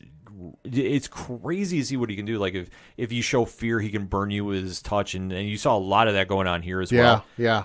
They more or less made him humanized in the sense like he was showing a lot more emotion than I've seen in the comics. Yeah, with him, he was very clearly able to recognize people and not exactly respond, but could give like nonverbal cues. Yeah, it was definitely an interesting story with him, and just like his whole backstory is something crazy too as well. But to see like how powerful he is, like that's where he kind of really separates from Swamp Thing. Like Swamp Thing is a very powerful entity in his own right in DC, but Man Thing is like on a whole different level.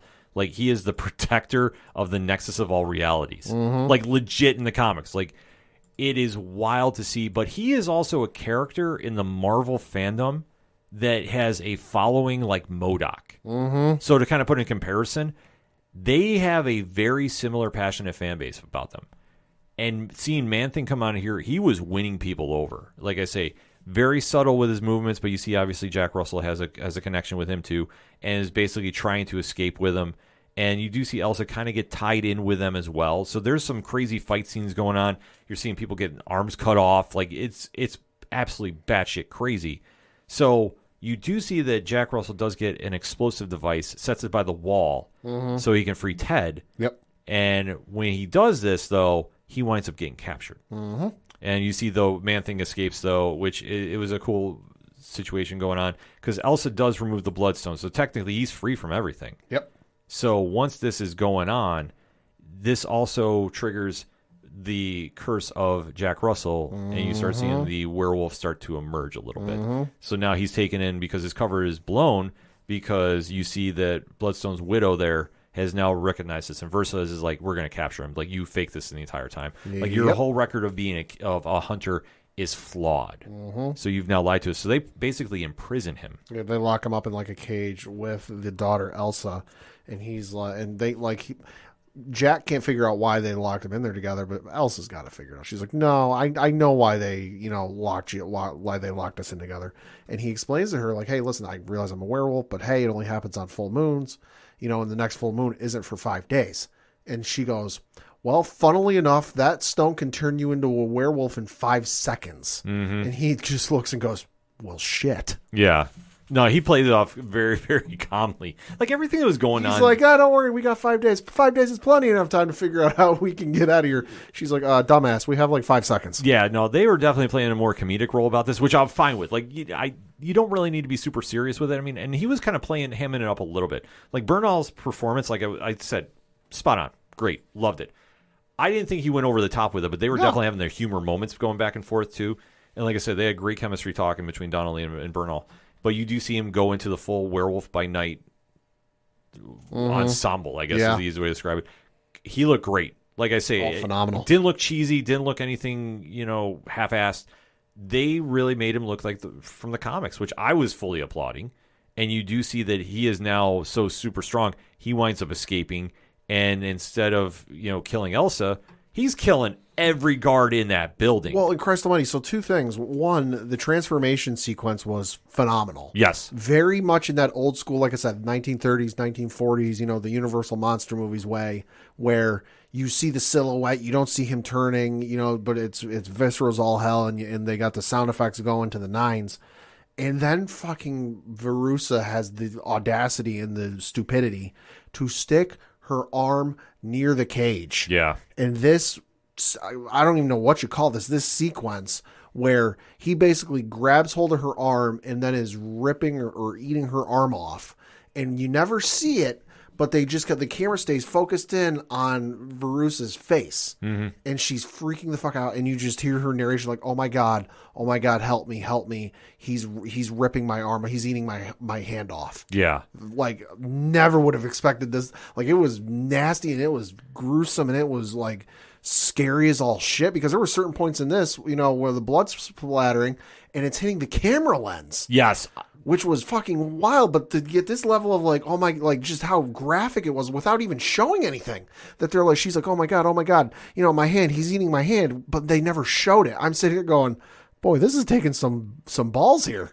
I gotta say, I'm glad you brought that up about the camera and the blood. They kept it one shot, and you saw the more that Werewolf by Night was going after people, you saw the blood stay on the camera. Oh, yeah. And they didn't wipe it off. Which is something they normally avoid when it comes to filming this stuff. No, but they fully went in horror movie style, they did. and they did not pull any punches. Like, that's one thing I applaud them about. It was a very cool cinematic feature they did. Because if you're not sure about how vicious this character is, I mean, he's a werewolf, and he's not exactly one that's very kind and such. No, he's vicious as all hell. Like I say, go search some of those old school Moon Knight comics, and you'll get caught up very, very quick. But to see how it was portrayed on here, I thought was very well. You saw the back and forth going on with him and Elsa, because Elsa's helping him. Well, yeah, because and especially there was a sequence right before he turned where Jack goes up to Elsa and starts sniffing her. Yeah. Starts smelling her hair and sniffing her wrist and smelling her clothes. And she just looks at me and goes, the hell are you doing? He's like, I'm trying to remember your scent. You know, if I smell you and I remember your scent when I turn, I won't kill you. Has that ever happened? Well, once. Yeah. No, it was a very cool sequence that they had there. And I love how they explained his powers for that. Yeah. Because the entire time that he's sitting there fighting Versus, she has the Bloodstone and she's using it as a weapon. And he's not getting anywhere close. So you do see that she's now stopping them. And then when she tries going after Elsa, because obviously he is now completely, she's taking care of Werewolf by Night, we see the man, the king, the one and only Man Thing come back. Yep. And literally incinerate her. Jesus. Like that's what I say, with his powers, you don't realize this, but that's how scary he can be if he's unleashed. Gruesome and visceral, because they didn't turn away. They didn't pan the camera away. You saw it, but because of the way the episode was filmed and because it's in that old black and white style and it's kind of grainy and it's kind of hard to see like those old movies are. Yeah. They kept it on there because you could tell she was getting burned, but it wasn't like necessarily like, oh, you're seeing the flesh, you know, char and burn and all that. Like you could tell, but like you really couldn't. No, you couldn't tell. Like that was one thing for being on Disney Plus. They didn't shy away from anything, and they really amped up the violence and they amped up the horror, which was great because that's what you need to do to establish this character. I didn't look, but I'm looking it up now. I wonder what the rating was on this thing. I'm looking it up now. Okay. But like I say, so while this is going on, you see that Elsa is now taking control of the Bloodstone. She's staying there. And then you see the next day... TV-14. Interesting. Yeah, well, you know what? They camouflaged a lot, so yeah, I did. could understand. I figured it'd be higher. It probably was going to be a lot higher, I got to say that. It was something, though, that played out because even at the ending, though, we go back to color. And, you know, one thing, too, which I definitely took a note of, when they switched over to color, they were playing Somewhere Over the Rainbow. Caught that. Thought that was interesting. Yeah, I thought that was a very interesting play going on there, too, because you leave Elsa back now at the manor, so she's now running. She's now going to be the Bloodstone in the MCU moving forward. Yep. And then you have Man-Thing and Werewolf by Night now camping. Can that just be like the next series? I'm telling you, man. Like a campy buddy trip film between Werewolf and Man-Thing? There's no way they're not going to bring him back. And the one thing is, you have Jack Russell now is back in human form, and Man-Thing is like taking him back and like giving him like coffee in the morning, and they're like just kind of recapping the events. Even though Man-Thing can't talk, but you can definitely hear like he's showing more emotion than I think I've ever seen him do.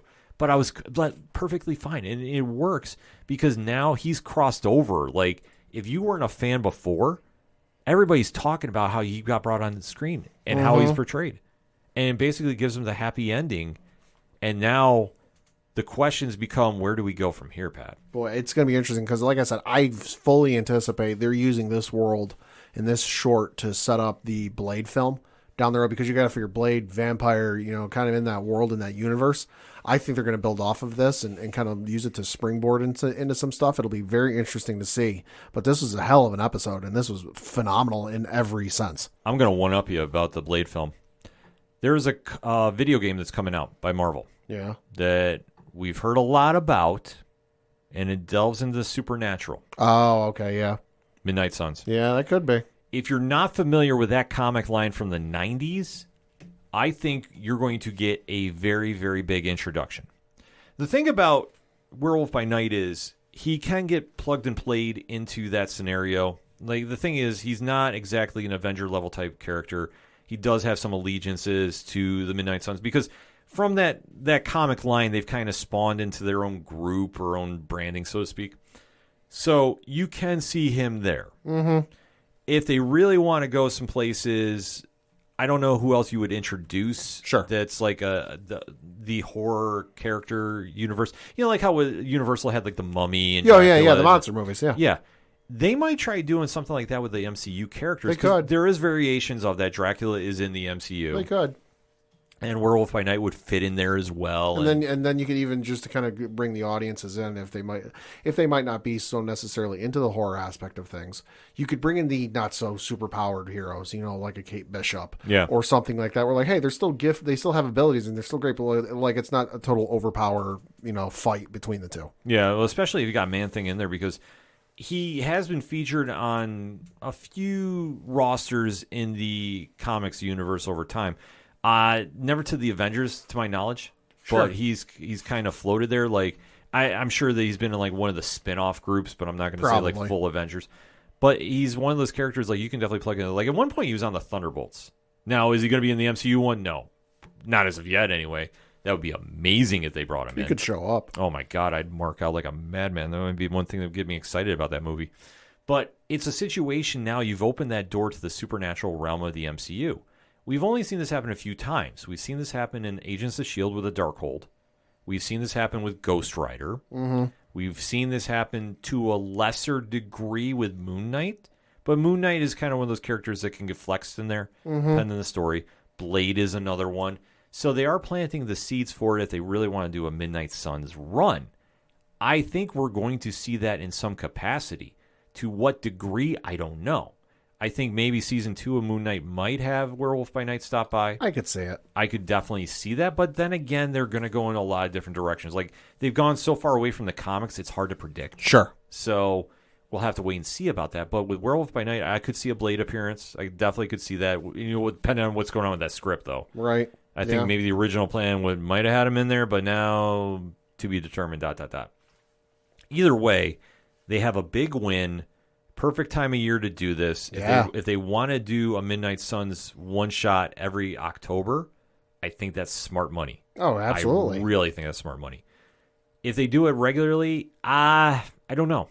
But I do say the more characters you can introduce, especially in this post-Avengers era, which I say post because, let's face it, the original trinity of the group, I don't think we're going to see on screen anytime soon.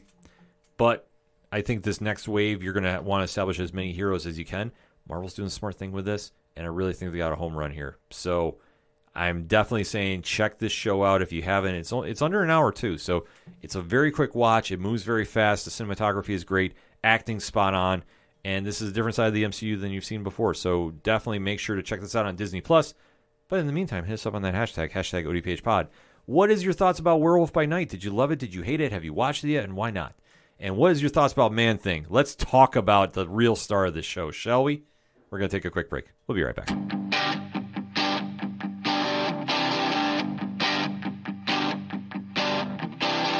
This is Tom from Tom Joe Lou, This is Matt from Sideroom Sounds. and you're listening to ODPH Podcast. Wanna go where no one knows my name, to the desert, the oceans, or the plains. 'Cause I wanna go. Coming back for the final segment on this edition of the ODPH Podcast. Pad, what you got? Got a couple of things to talk about. The first of which is some sad news and some unfortunate news because it was announced a couple of days ago that the great actor Robbie Coltrane, probably best known for his work as Hagrid in the Harry Potter film series, had passed away at the age of 72. And I'm not going to lie, this one for me fucking hurt. Yeah. Because as much as I am a Star Wars fan, as much as I am a Lord of the Rings fan, I would not have gotten into those books were it not for Harry Potter. Because, I know I've said it before, but it's been a while. I did not like reading as a kid. I would do summer reading challenges at the local library, but I would cheat to do that. I'd do choose your own adventure, because they wouldn't check you on it. Yeah. They kind of took your word. Hey, you're a kid. I would check out, choose your own adventure books or something real short and easy just so I could get that little prize or whatever it was at the end of the reading challenge. Pad hustling. Exactly. It wasn't until, the third Harry Potter book was getting ready to come out in 1997 or 1999. No, 1999. It wasn't until right in 1999 when the third Harry Potter book was getting ready to come out and enough people were talking about it that I was like, you know what? Enough people are talking about this and a lot of people like it. I want to see what this is about. And I went down to my local library and I said, hey, I'm looking to read the Harry Potter books, but I've never read any of them. And the lady working there helped me out and she said, oh, well, let's find them for you. Types it up on her, ancient, computer lookup system they had back then. Because, hey, this is 1999. This wasn't exactly the World Wide Web we know today. Looked it up and goes, oh, unfortunately, it looks like they're all checked out. Let me see if we got maybe something sitting in the back. Didn't have anything. Gave me the second book. And she goes, listen, I know this is the second book in the series. You don't really need it. It tells you enough in the beginning to understand what happened in the first one. It doesn't give you everything, but it gives you enough to go on and you go from there. I read it in a day. Damn. And this is me who didn't so I got immediately immersed into this world and loved everything about it. I was on a 10-year journey of my life, from 2001 to 2011, going to the movies, seeing them, when they first came out. So Robbie Coltrane was very much a part of my life for 10 years as Hagrid. I mean, for me, he is Hagrid. There was a long running joke when the first movie came out. He's got a line in the movie where he's got a propriety to spill things he shouldn't and say things he shouldn't say. Mm-hmm. And it's not necessarily he's saying things, there's no filter between it. Oh, there is no filter between his head and his brain, but there's stuff he should keep in confidence with the teachers that he kind of lets slip. And he goes, oh, I shouldn't have told you that. I shouldn't have told you that. Running joke with my parents and my siblings for a couple of years. We'd always just look, oh, shouldn't have told you that. Shouldn't have told you that. So he was very much a part in bringing a huge and monumental influence in my life to life on the big screen. He was larger than life, and very much going to be missed. But it's like he said, he won't be, he was talking about on the Harry Potter 20th anniversary special on, that they did for HBO Max, that he said, my kids will be showing their kids these movies in 50 years. I won't be around, but Hagrid will. So while Robbie Coltrane is gone, he will live on in these movies and the other works he did, and for that, I am grateful that he did these works, because it gives us an opportunity to appreciate his work and everything he did, and he, like I said, he'll be sorely missed. Yeah, definitely. Rest in peace and condolences out to his family, friends, and fans all over the world. Yeah. Switching over to some Marvel news, we have a replacement for General Thaddeus Thunderbolt Ross. Yeah, this is huge. For Captain America New World Order. So reading from an article on Deadline.com, it says, quote, exclusive. It's official. Harrison Ford, Indiana Jones franchise, will be taking over the Marvel role of General Thaddeus Thunderbolt Ross, beginning with Phase 5 title, Captain America New World Order. He'll star opposite Anthony Mackie with Sharia Haas, Tim Blake Nelson, and Carl Lumbly also among the ensemble. Ford's Captain America casting had been in the rumor mill for some time, with the Anklers' Jeff Snyder among those speaking to it of late. While the new film's plot is being kept under wraps, Mackie will reprise his role as Sam Wilson, who assumed the mantle of Captain America in Disney Plus's hit series The Falcon and the Winter Soldier. Julius Onah will serve as the PIC's director. Close quote. He is, of course, he is taking over the role from the gentleman who passed away. I'm blanking. William Hurt. Thank you, William Hurt, who passed away, a couple of years ago. But huge casting. Never would have thought I'd see Harrison Ford, in a Marvel film. But to the people who are going, well, why would Harrison Ford join a fan base as rabid as the Marvel films? Hello, he got asked questions for the better part of 40 years. Would he ever play Harrison Ford again? I think he can handle Marvel fans. Well, the one thing is about this is, okay, a couple things. One, big signing. Huge signing. Huge. But we all knew that he ran his course with Star Wars. I didn't think he wanted to come back. Mm-hmm. There were rumors that he was supposed to get killed off in the fifth one. That's why he got frozen, and then he came back for the sixth one. And then he got killed in the seventh. Right. So that was the whole thing. I didn't think you wanted any part of it again. So that said, seeing him come back is a big move. Because I was like, not having him picked on my radar. And there's been so many rumors. And I want to stress this too, and maybe I'll do like a little editorial here. Not everybody is going to get casted for every single role out there. Sure. Like I know the fan base is like foaming at the mouth. Oh my God, yeah. Running with just the biggest names for the biggest roles. Yeah. It's like pump the brakes and just wait till you hear an official site post something. Deadline, Hollywood Reporter, Variety. Yeah, and I'm not saying that some of the other ones that aren't verified, get it wrong, but I think there's a lot that are just going out there and you're just hearing so much get thrown at the wall that it's just what's going to stick. And I'm just saying, fans, be better about this. You don't need to go jump to have it to get an exclusive. Like, you're not working for this. Just be a fan and enjoy it. The thing I will say, having followed, I guess you could say, movie rumors, casting rumors for a number of years, these things are never announced in bulk. Yeah. They're announced in pieces. You might get one or two, maybe even sometimes three. But, because I know sometimes with these Marvel rumors, and even hell, DC rumors too, they'll list 6, 7, 8, 9 characters and then list all those actors who are going to play them at the same time. And they're for different movies and different roles and different. That never happens. You will never, ever, ever, ever get a film dropped where they announce, or a rumor dropped or something from like Variety, Hollywood Reporter going, oh, here's the 9 people that are going to be the main cast of the upcoming, the new Avengers movie. It's in bits and pieces. It comes out slowly because that's the way the studios do it. Yeah, it doesn't happen that way. So if you see a site out there or a Twitter account or Instagram account or whatever that's listing 8, 9, 10 people that are going to be in an upcoming Marvel movie and they're all different roles for different movies, take it with the largest grain of salt you can. Exactly. So you got to just be careful out there. So that being said, I mean, obviously we heard rumors of this came to fruition, so that's kind of a big deal. Yeah. It's an interesting casting. Rumors of his retirement from films have been greatly exaggerated. Yeah, and I guess the question I got is he playing Rulk now? Well, somebody will. Will it be him in the CGI costume? No, but that's the whole thing. Like, I'm surprised they're going there. Because that's the only thing I can see. Because he is getting up there in age, and it was rumored, that the Indiana Jones 5 would be the last movie he acted in. Clearly not. No, definitely not. So, interesting casting. I mean, I'm kind of very split about it. I've never been a big Thunderbolt Ross character fan. I'm not, but I like Harrison Ford, so I'm all for it. Yeah, Ford in there is going to be interesting to see how this plays out. I'm just curious long term, like what's going to be the plan. Are we going to see Red Hulk or Rulk? I don't want to see that. I'm not a fan of the Jeff Loeb run personally of Hulk. That's just me.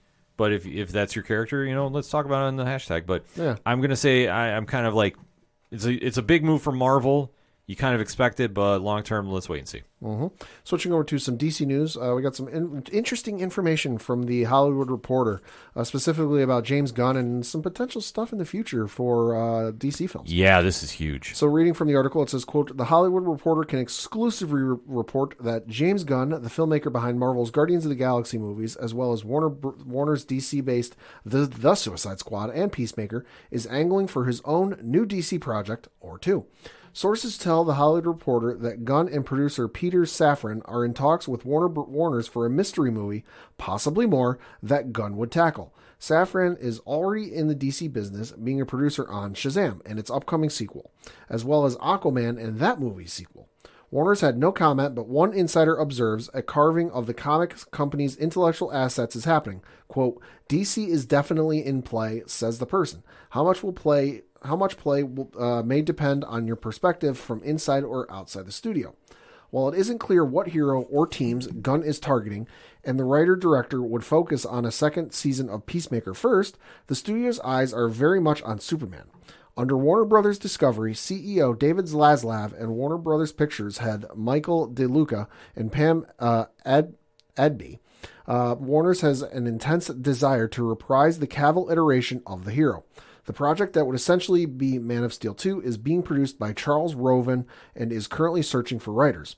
There is a wish list, of course, and Christopher McQuarrie, the hand that guides the Mission Impossible movies, was on it.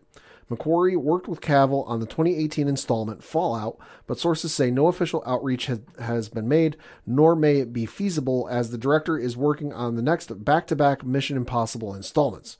Johnson, however, has Superman plans of his own and has been very vocal, this being Dwayne Johnson, however, has been Superman plans of his own and has been very vocal about his desire to make a Black Adam versus Superman movie, a desire he has only reiterated more frequently in the lead up to the Black Adam's release.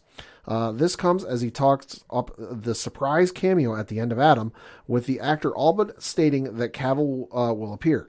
Insiders are wondering if Johnson's comments are intended to goose the movie's opening weekend box office numbers or to maneuver Superman onto his own chessboard, or perhaps both, close quote. But Ken, there's some more information that you were mentioning. What's going on with DC? Yeah, so coming out of that article, and via fandom too, the Flash 2 script is done. It's already written. Interesting. By Aquaman's David Leslie Johnson McGoldrick. Okay. So if the Flash in its current incarnation is good, they're going to a sequel. They've already got it ready. Oh, it's okay. already sitting in the can. Okay.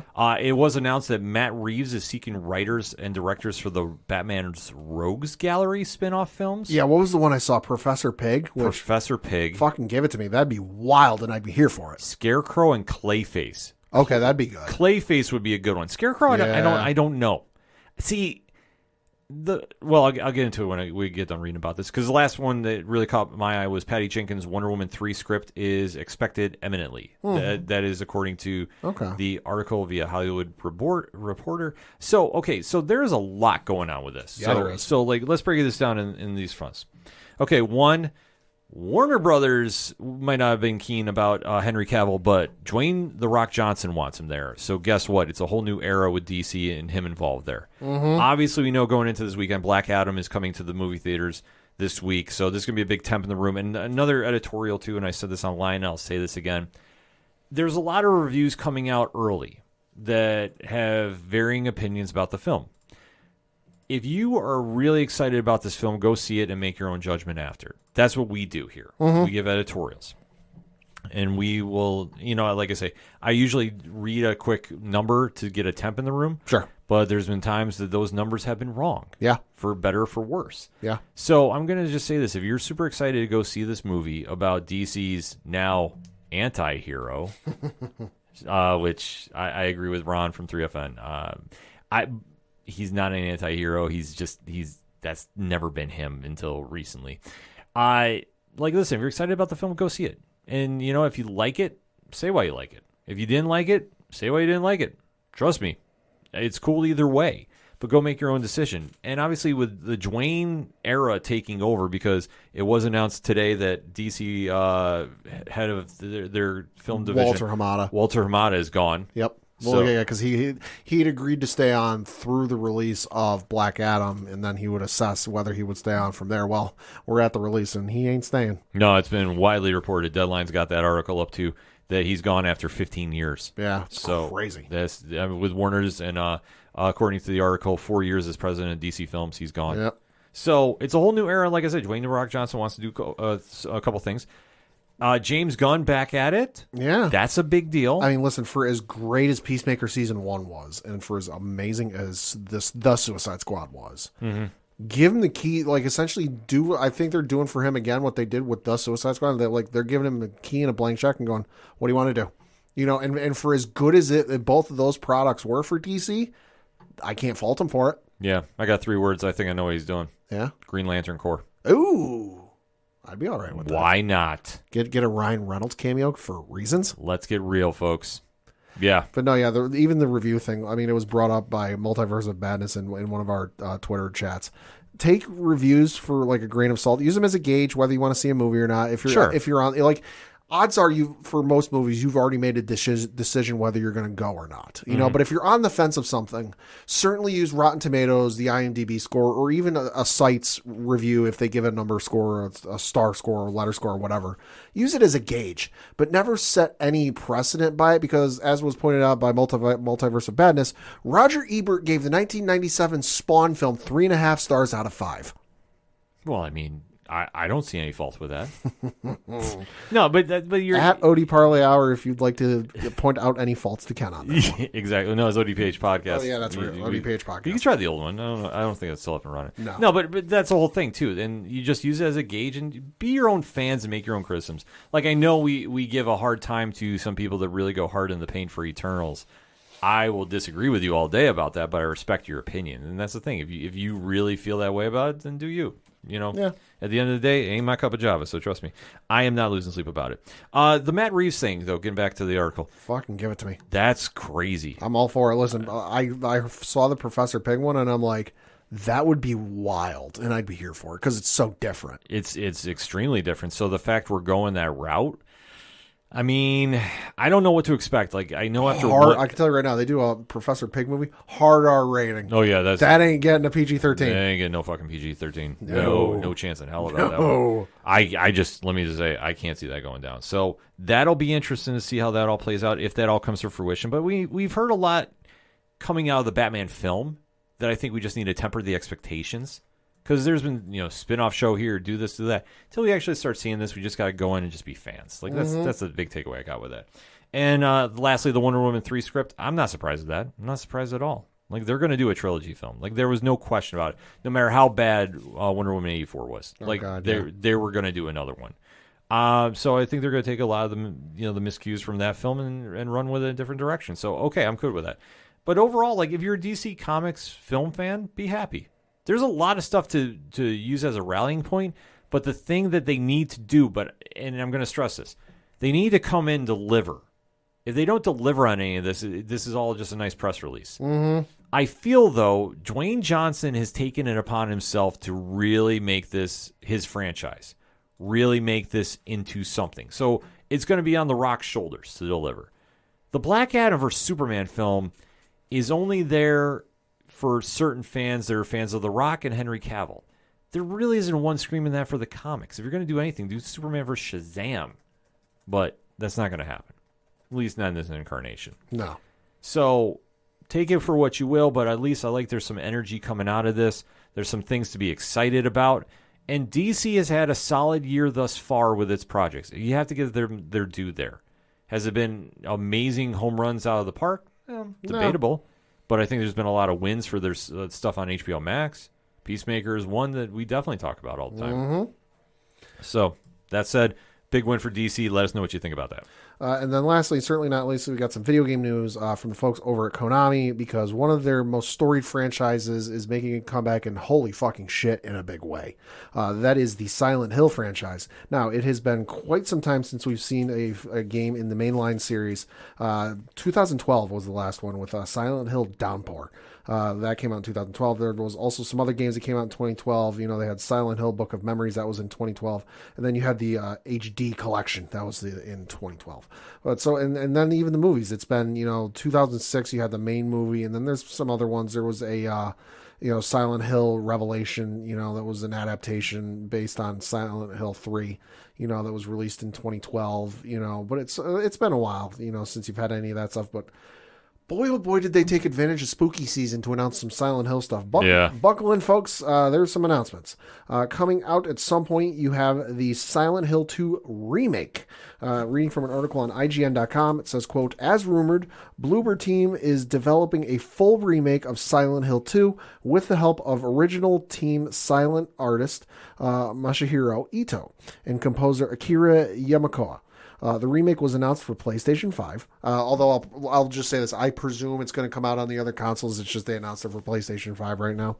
The remake will retell the story of James Sunderland, who is looking for his dead wife, who sent him a mysterious letter from the town of Silent Hill. Konami and Bloober are promising a fully reworked game with new technology and delivered in 4K. Damn. So yeah, this is a remake based off of the game that came out for the PlayStation 2, the original Xbox, and Microsoft Windows. Came out in September 24th, 2001. So if you played that one, been a few years since that one. It's going to look a little different. It should be good, though. Yeah, no, it definitely looked interesting. They also announced Silent Hill Townfall. This is, again, reading from the article on IGN.com. Quote, a new spin-off developed by No Code Studios. They did Stories Untold. Okay. And publisher Annapurna Interactive. This new project will be a unique take on the Silent Hill franchise from a highly decorated AA developer. You also had Silent Hill F announced, which says, quote, another new spin-off announced is Silent Hill F. Set in 1960s Japan, this narrative-driven story will be written by acclaimed Japanese writer Ryukishi Oseben, who created visual novels like Hiraguchi and Umniko. The spin-off will juxtapose a beautiful and terrifying world and focus on the psychological supernatural mysteries of Silent Hill.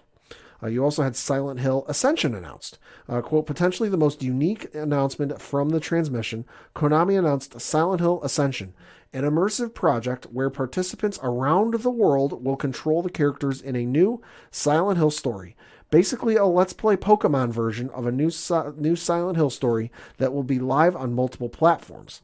Silent Hill Ascension is a collaboration between Genvid Entertainment, Bad Robot Games, Behavior Interaction, and DJ2 Entertainment, close quote. This one sounds interesting just because I don't think there's ever been anything quite like this ever. Yeah. You know, that it's interactive, people control the whole thing. It's almost like the do you want Robin to die or do you want him to live sequence. Yeesh. That's wild. The fact that they actually made a Pokemon comparison there was kind of wild. Well, there was a thing, the Let's Play Pokemon thing was a live stream done on Twitch. I forget what year it was. But it was, I forget, it was one of the original Pokemon games, Red or Blue, I forget which one. And what you would do is you would go into the chat and you could put in, A, B, up, down, left, right, whatever, start, whatever. And it would send that button into wherever the game was being played, and it would put that function in. And so essentially, like, people all over the world were controlling this game. And they beat the fucking thing. I never thought it happened just because of the chaos and the anarchy and the trolls, but they beat the fucking thing. So to see something even akin to that is going to be wild, especially something like Silent Hill. And I mentioned the movies because, hey, we're going back to the movies. There is called Return to Silent Hill. Quote, Christopher Gans, the director of the first Silent Hill movie, is making a third movie in the series with Return to Silent Hill. Details are being kept under wraps for now, but Konami is promising more information about the project at a later date. Close quote. And those are the Konami Silent Hill announcements. So, hey, if you're a Silent Hill fan, like I said, know it's been quiet for quite a few years on the franchise, video game-wise. Like I said, 2012 since anything came out from the franchise, but they're coming back, and they're coming back big. Yeah, no, that's huge news for Silent Hill. Like, I admit, like, they fell off my radar, but it was still something definitely, like... I never played them just because, again, horror, anything scares the shit out of me ever since I was a kid. So I never really played them, but I was aware of them. And I'd totally forgotten about them just because, like I said, it's been 10 years now since anything has come out for that franchise, which you got to figure, Christ, I went, 13 years between mainline Kingdom Hearts games, with numbered Kingdom Hearts games. And I was chomping and salivating at the bit for the third one to come out. I can't imagine what Silent Hill fans are going to be like when those games finally come out. Oh, they're going to be out of control. They're going to be nuts. They're going to be absolutely out of control. On my front, one quick news recommendation for this week. Okay. Coming to Amazon Prime Video, or I should say Prime Video is sure. the official thing now.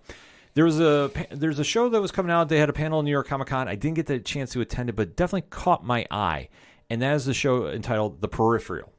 So this is going to star Chloe Grace Moretz. You might know her as Hit Girl from Kick-Ass and a few other things. She's great. So this is going to be based off the 2014 book written by William Gibson. Very sci-fi vibe that I saw with the trailer going on with this. So the premiere episode is going to be dropping Friday, October 21st on Prime Video. Okay. Stay tuned to the ODPH social media. Might have something to say about that in the very near future. But definitely going to be talking about this on next week's show. But want to say right now, it looked very cool. And like I said, keep your eyes peeled to ODPH social media for reasons. At the comic shop this week. Well, actually, I got a couple picks from Comixology. Definitely want to plug that. I love their line that they do with Comixology Originals and definitely had a strong 1-2 punch this week. Mark Dawson's Beatrix Rose Vigilante #4 came out. So that is Stephanie Phillips, Valeria Voca, Ellie Wright on the colors. Amazing book. Love this book. Love what they're doing here. Stephanie Phillips does no wrong in my eyes between this and Grimm. two of my favorite books out in the stores right now in the comics universe, if you will. And this one definitely is building up for a fever pitch. I believe the next issue is going to be the last one here, and they're going on a high note. Always a high adrenaline rush. Always a great read, so definitely want to plug that. And there was a graphic novel that came out that definitely caught my eye. Is entitled Night at the Belfry Pad. Okay. Written by Xavier Saxon. And this is a very, very unique story going on. It centers around a 73-year-old man who is like one bad day causes a crazy experience for him, and it's basically his battle against Father Time. Mm-hmm. And he's got one more round left, and he wants to kind of redeem himself after an incident goes on. It's a very, very cool read. I gotta say this. I mean, it is long, like I said, it's a graphic novel, but it is well worth the time. Showing Pad the cover right now. Ooh, it's a little confusing because if you read that, but once you dive into the story, you understand what's going on. I thought it was a fascinating read. Like, I really enjoyed it. Saxon was on the art and story, and I thought it really was a cool tale. I definitely recommend checking it out on Comixology Originals, and definitely don't miss it when it's out there at the shops, because I'm not sure if it's coming to print. Like, I would imagine so. Right, you would figure. Well, like they have some unique deals going on. I know the Scott Snyder books are out right now. Night of the Ghoul, like I said, is at the comic shops right now, and if you're not getting it, like I'm screaming this right now, go get it. Even if you have it on Comixology, go get it. It's that damn good. So definitely keep your eye out for this, though, at Comixology Originals. Definitely want to plug that. Over from the big 1-2 combos, DC has a strong week. Nightwing number 97 is out. And then Batman, Superman, World's Finest. Pad, why this book is not in your collection yet, I don't know, because it's Mark Waid and Dan Mora. Ooh. And it's Superman and Batman. This is something that screams Padawan J. I know him well. Brian Wayne knows him well from his comics choices. Pad, this is going to be your homework assignment. I need you to go check this out. I will say, also, you mentioned Nightwing 97. I saw the cover art they're going to do for Nightwing 100. Yeah. Very nice. Very nice cover. If you haven't seen that, look that up. Yeah, no, Nightwing probably is the best comic out right now in all of the comic shops. Definitely going to plug that all day, every day. It's definitely, I was going to say, Batman Superman gives it a run for the money. Like, that's how good it is. But I'm going to say, from the body of work that Tom Taylor has done with this, you got to think that Nightwing is holding on to the throne, but it's not by much, because there's a lot of great stuff at the comic shops, and it's not a slight against Taylor by any stretch of the imagination. Over on the Marvel side, just to kind of bookend what we've been talking about, there's a new book out called Crypt of Shadows, number 1. And this is a very unique cover. This kind of has that Midnight Suns vibe to it, some familiar characters. Yeah. So this is something you definitely want to keep an eye out for at the comic shops this week. So like I say, as always, support your LCS wherever you're at. Support, wherever you can buy comics. It's a great medium, and we always scream, go find some good stuff. Hit us up on the hashtag ODPH pod. If you want recommendations, I got that. In fact, I got one up behind a Patreon wall because I want to give something exclusive to the patrons. Mike alluded to it from Multiverse of Badness, so if you want to find out about that, one tier, $2, and a lot more stuff coming. Stay tuned, ... Before checking out, I was asked to talk about Halloween Kills. Mm-hmm.